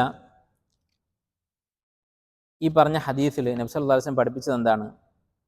ഒരു കാര്യം നന്മയാണോ തിന്മയാണോ എന്ന് മനസ്സിലാക്കാനുള്ള ഒരു മാർഗം നബി സല്ലല്ലാഹു അലൈഹി വസല്ലമ പഠിപ്പിച്ചു കൊടുത്തു. അതെന്താണ്? അൽ ഇസ്മു മഹാക ഫി സദർ, മനസ്സിൽ ചൊറിച്ചിലുണ്ടാക്കുന്ന കാര്യമാണ് തിന്മയെന്ന് പറയുന്നത്. അൽ ബിറു മത്മഅന്ന ഇലൈഹി നഫ്സ്, മനസ്സിന് സമാധാനം കിട്ടുന്ന കാര്യമാണ് നന്മ. വൈൻ അഫ്താഖന്നാസു അഫ്തൗക്ക്, ജനങ്ങൾ എന്തൊക്കെ അഭിപ്രായങ്ങൾ പറഞ്ഞാലും, അല്ലെ ആൾക്കാർ ഹറാം എന്ന് പറയുന്നുണ്ട്, ഹലാൽ എന്ന് പറയുന്നുണ്ട്, കുറേ ആളുകൾ ഇത് ഹലാൽ എന്നാണ് പറഞ്ഞുകൊണ്ടിരിക്കുന്നത്. പക്ഷേ നമ്മുടെ മനസ്സിൽ സമാധാനമില്ല എങ്കിൽ അത് ഒഴിവാക്കുക എന്നാണ് വിശ്വാസം ഇവിടെ പറഞ്ഞത്. അപ്പോൾ പണ്ഡിതന്മാർ പറയുന്നത് ഇത് നിരുപാധികം അങ്ങനെ ചെയ്യാനല്ല നബി സല്ലല്ലാഹു അലൈഹി വസല്ലം പഠിപ്പിക്കുന്നത്. ഒരു കാര്യം നമ്മുടെ മനസ്സിൽ ചൊറിച്ചിലുണ്ടാക്കിയാൽ അതോടുകൂടി അത് ഒഴിവാക്കുക എന്നല്ല. ആ കാര്യം നമ്മൾ ആദ്യം ഒന്ന് പരിശോധിക്കണം. ചിലപ്പോൾ അത് ഹലാലാണ് എന്ന് വ്യക്തമായ തെളിവുണ്ടാകും, എന്നാൽ നമ്മുടെ മനസ്സിൽ ചൊറിച്ചിലുണ്ടാകും. അപ്പോൾ അത് ഒഴിവാക്കണമെന്നല്ല.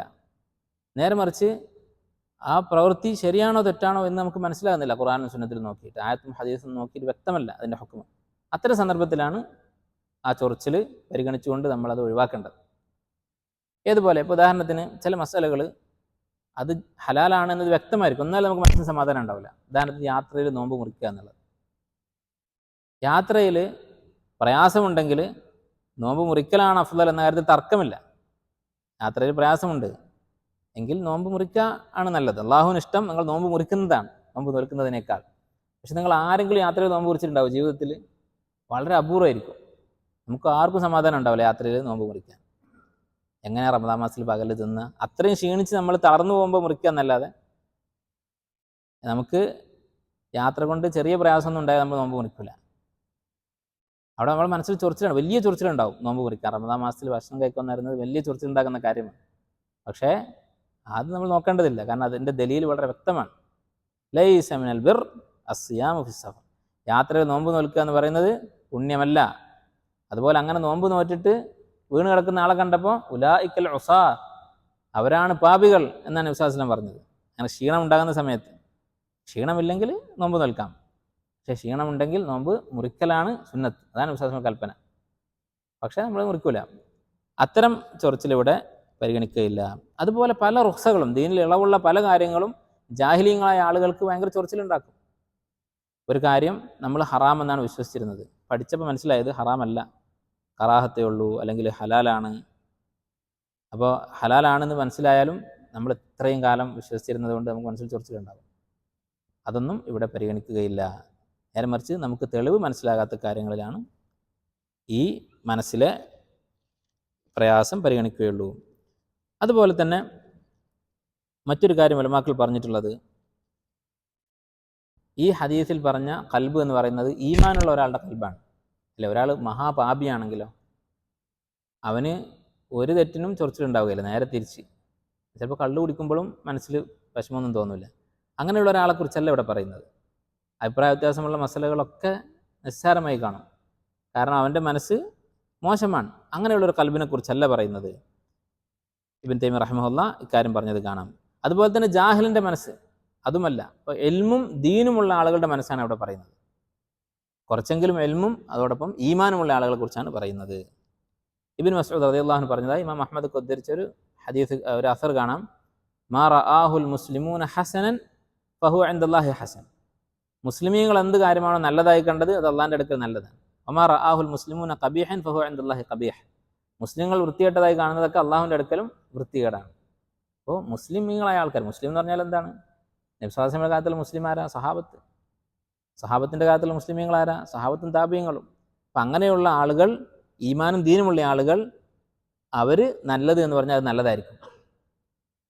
ഒരു നിബന്ധനയുണ്ട്. അതെന്താണ്? നമ്മൾ ആദ്യം പറഞ്ഞു, ഖുർആനിലും സുന്നത്തിലും വ്യക്തമായി പറഞ്ഞ കാര്യങ്ങളെക്കുറിച്ചല്ല ഈ പറയുന്നത്. വ്യക്തത ഇല്ലാത്ത കാര്യങ്ങൾ അത് മുസ്ലിമീങ്ങൾക്ക് നല്ലതായി തോന്നിയാൽ, ഈമാനും ദീനുമുള്ള ആളുകൾക്ക് നല്ലതായി തോന്നിയാൽ അത് പുണ്യമായിരിക്കും, അല്ലെങ്കിൽ പാപമായിരിക്കും.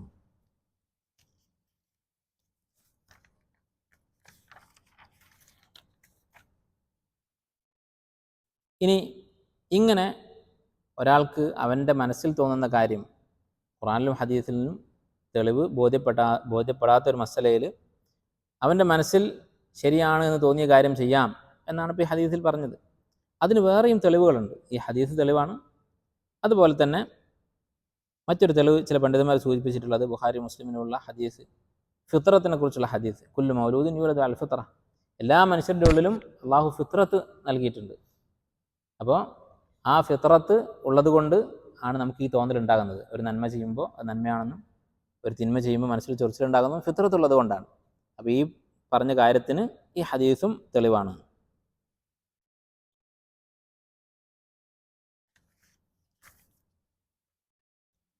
അടുത്ത മസാല, ചില പണ്ഡിതന്മാർ ഈ ഹദീസ് ദഈഫാണെന്ന് പറഞ്ഞിട്ടുണ്ട്. അതായത് രണ്ടാമത്തെ ഹദീസ് വാബിസ് സാഹിബിൻ മഅബദ് റളിയല്ലാഹുവിൻ്റെ ഹദീസ്. പക്ഷേ അതേ ആശയം തന്നെ അതിന് മുമ്പ് പറഞ്ഞ നവാസ് ബിൻ സമ്മാൻ്റെ ഹദീസിലും അതുപോലെ തന്നെ ഈ അർബഉൻ നബിയിൽ ഇല്ലാത്ത ചില ഹദീസുകളും സ്ഥിരപ്പെട്ടിട്ടുണ്ട്. അപ്പോൾ ഈ ഹദീസിൻ്റെ സനദ് ദഈഫാണെന്നുള്ളത് ഒരു പ്രശ്നമല്ല, ഈ ആശയം സഹീഹായിട്ടുള്ളതാണ്. ശൈഖുൽ ഇസ്ലാം ഇബ്നു തൈമിയ്യ റഹിമഹുല്ലാഹ് സൂചിപ്പിച്ചിട്ടുള്ള ഒരു കാര്യം, ഈ ആശയം അഥവാ മനസ്സിനോട് ഫത്വ ചോദിക്കുക, സ്വന്തം മനസ്സിൽ തോന്നുന്ന കാര്യം ചെയ്യുക എന്നുള്ള ഈ ആശയം, ഈ കാര്യത്തിൽ ആളുകൾ മൂന്ന് സ്വഭാവത്തിലാണ്. ചില ആൾക്കാരെന്ത് ചെയ്യും, അവനവൻ്റെ മനസ്സിൽ തോന്നിയത് എന്ന് പറഞ്ഞ് അവർക്ക് ഇഷ്ടമുള്ളത് ചെയ്യും. അവർക്ക് ശർഈയ ഇൽമുണ്ടാവുകയില്ല.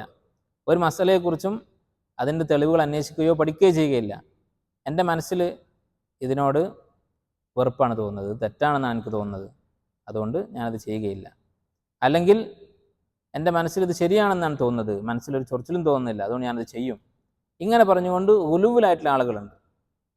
ഖുർആനിലും സുന്നത്തിലും എന്താണ് പറയുന്നത് എന്ന് പരിഗണിക്കാതെ പഠിക്കാതെ ഈ ഹദീസിൻ്റെ അടിസ്ഥാനത്തിൽ എന്ന് പറഞ്ഞുകൊണ്ട് അവരുടെ ഹവ പിന്തുടരുന്ന ആളുകളുണ്ട്.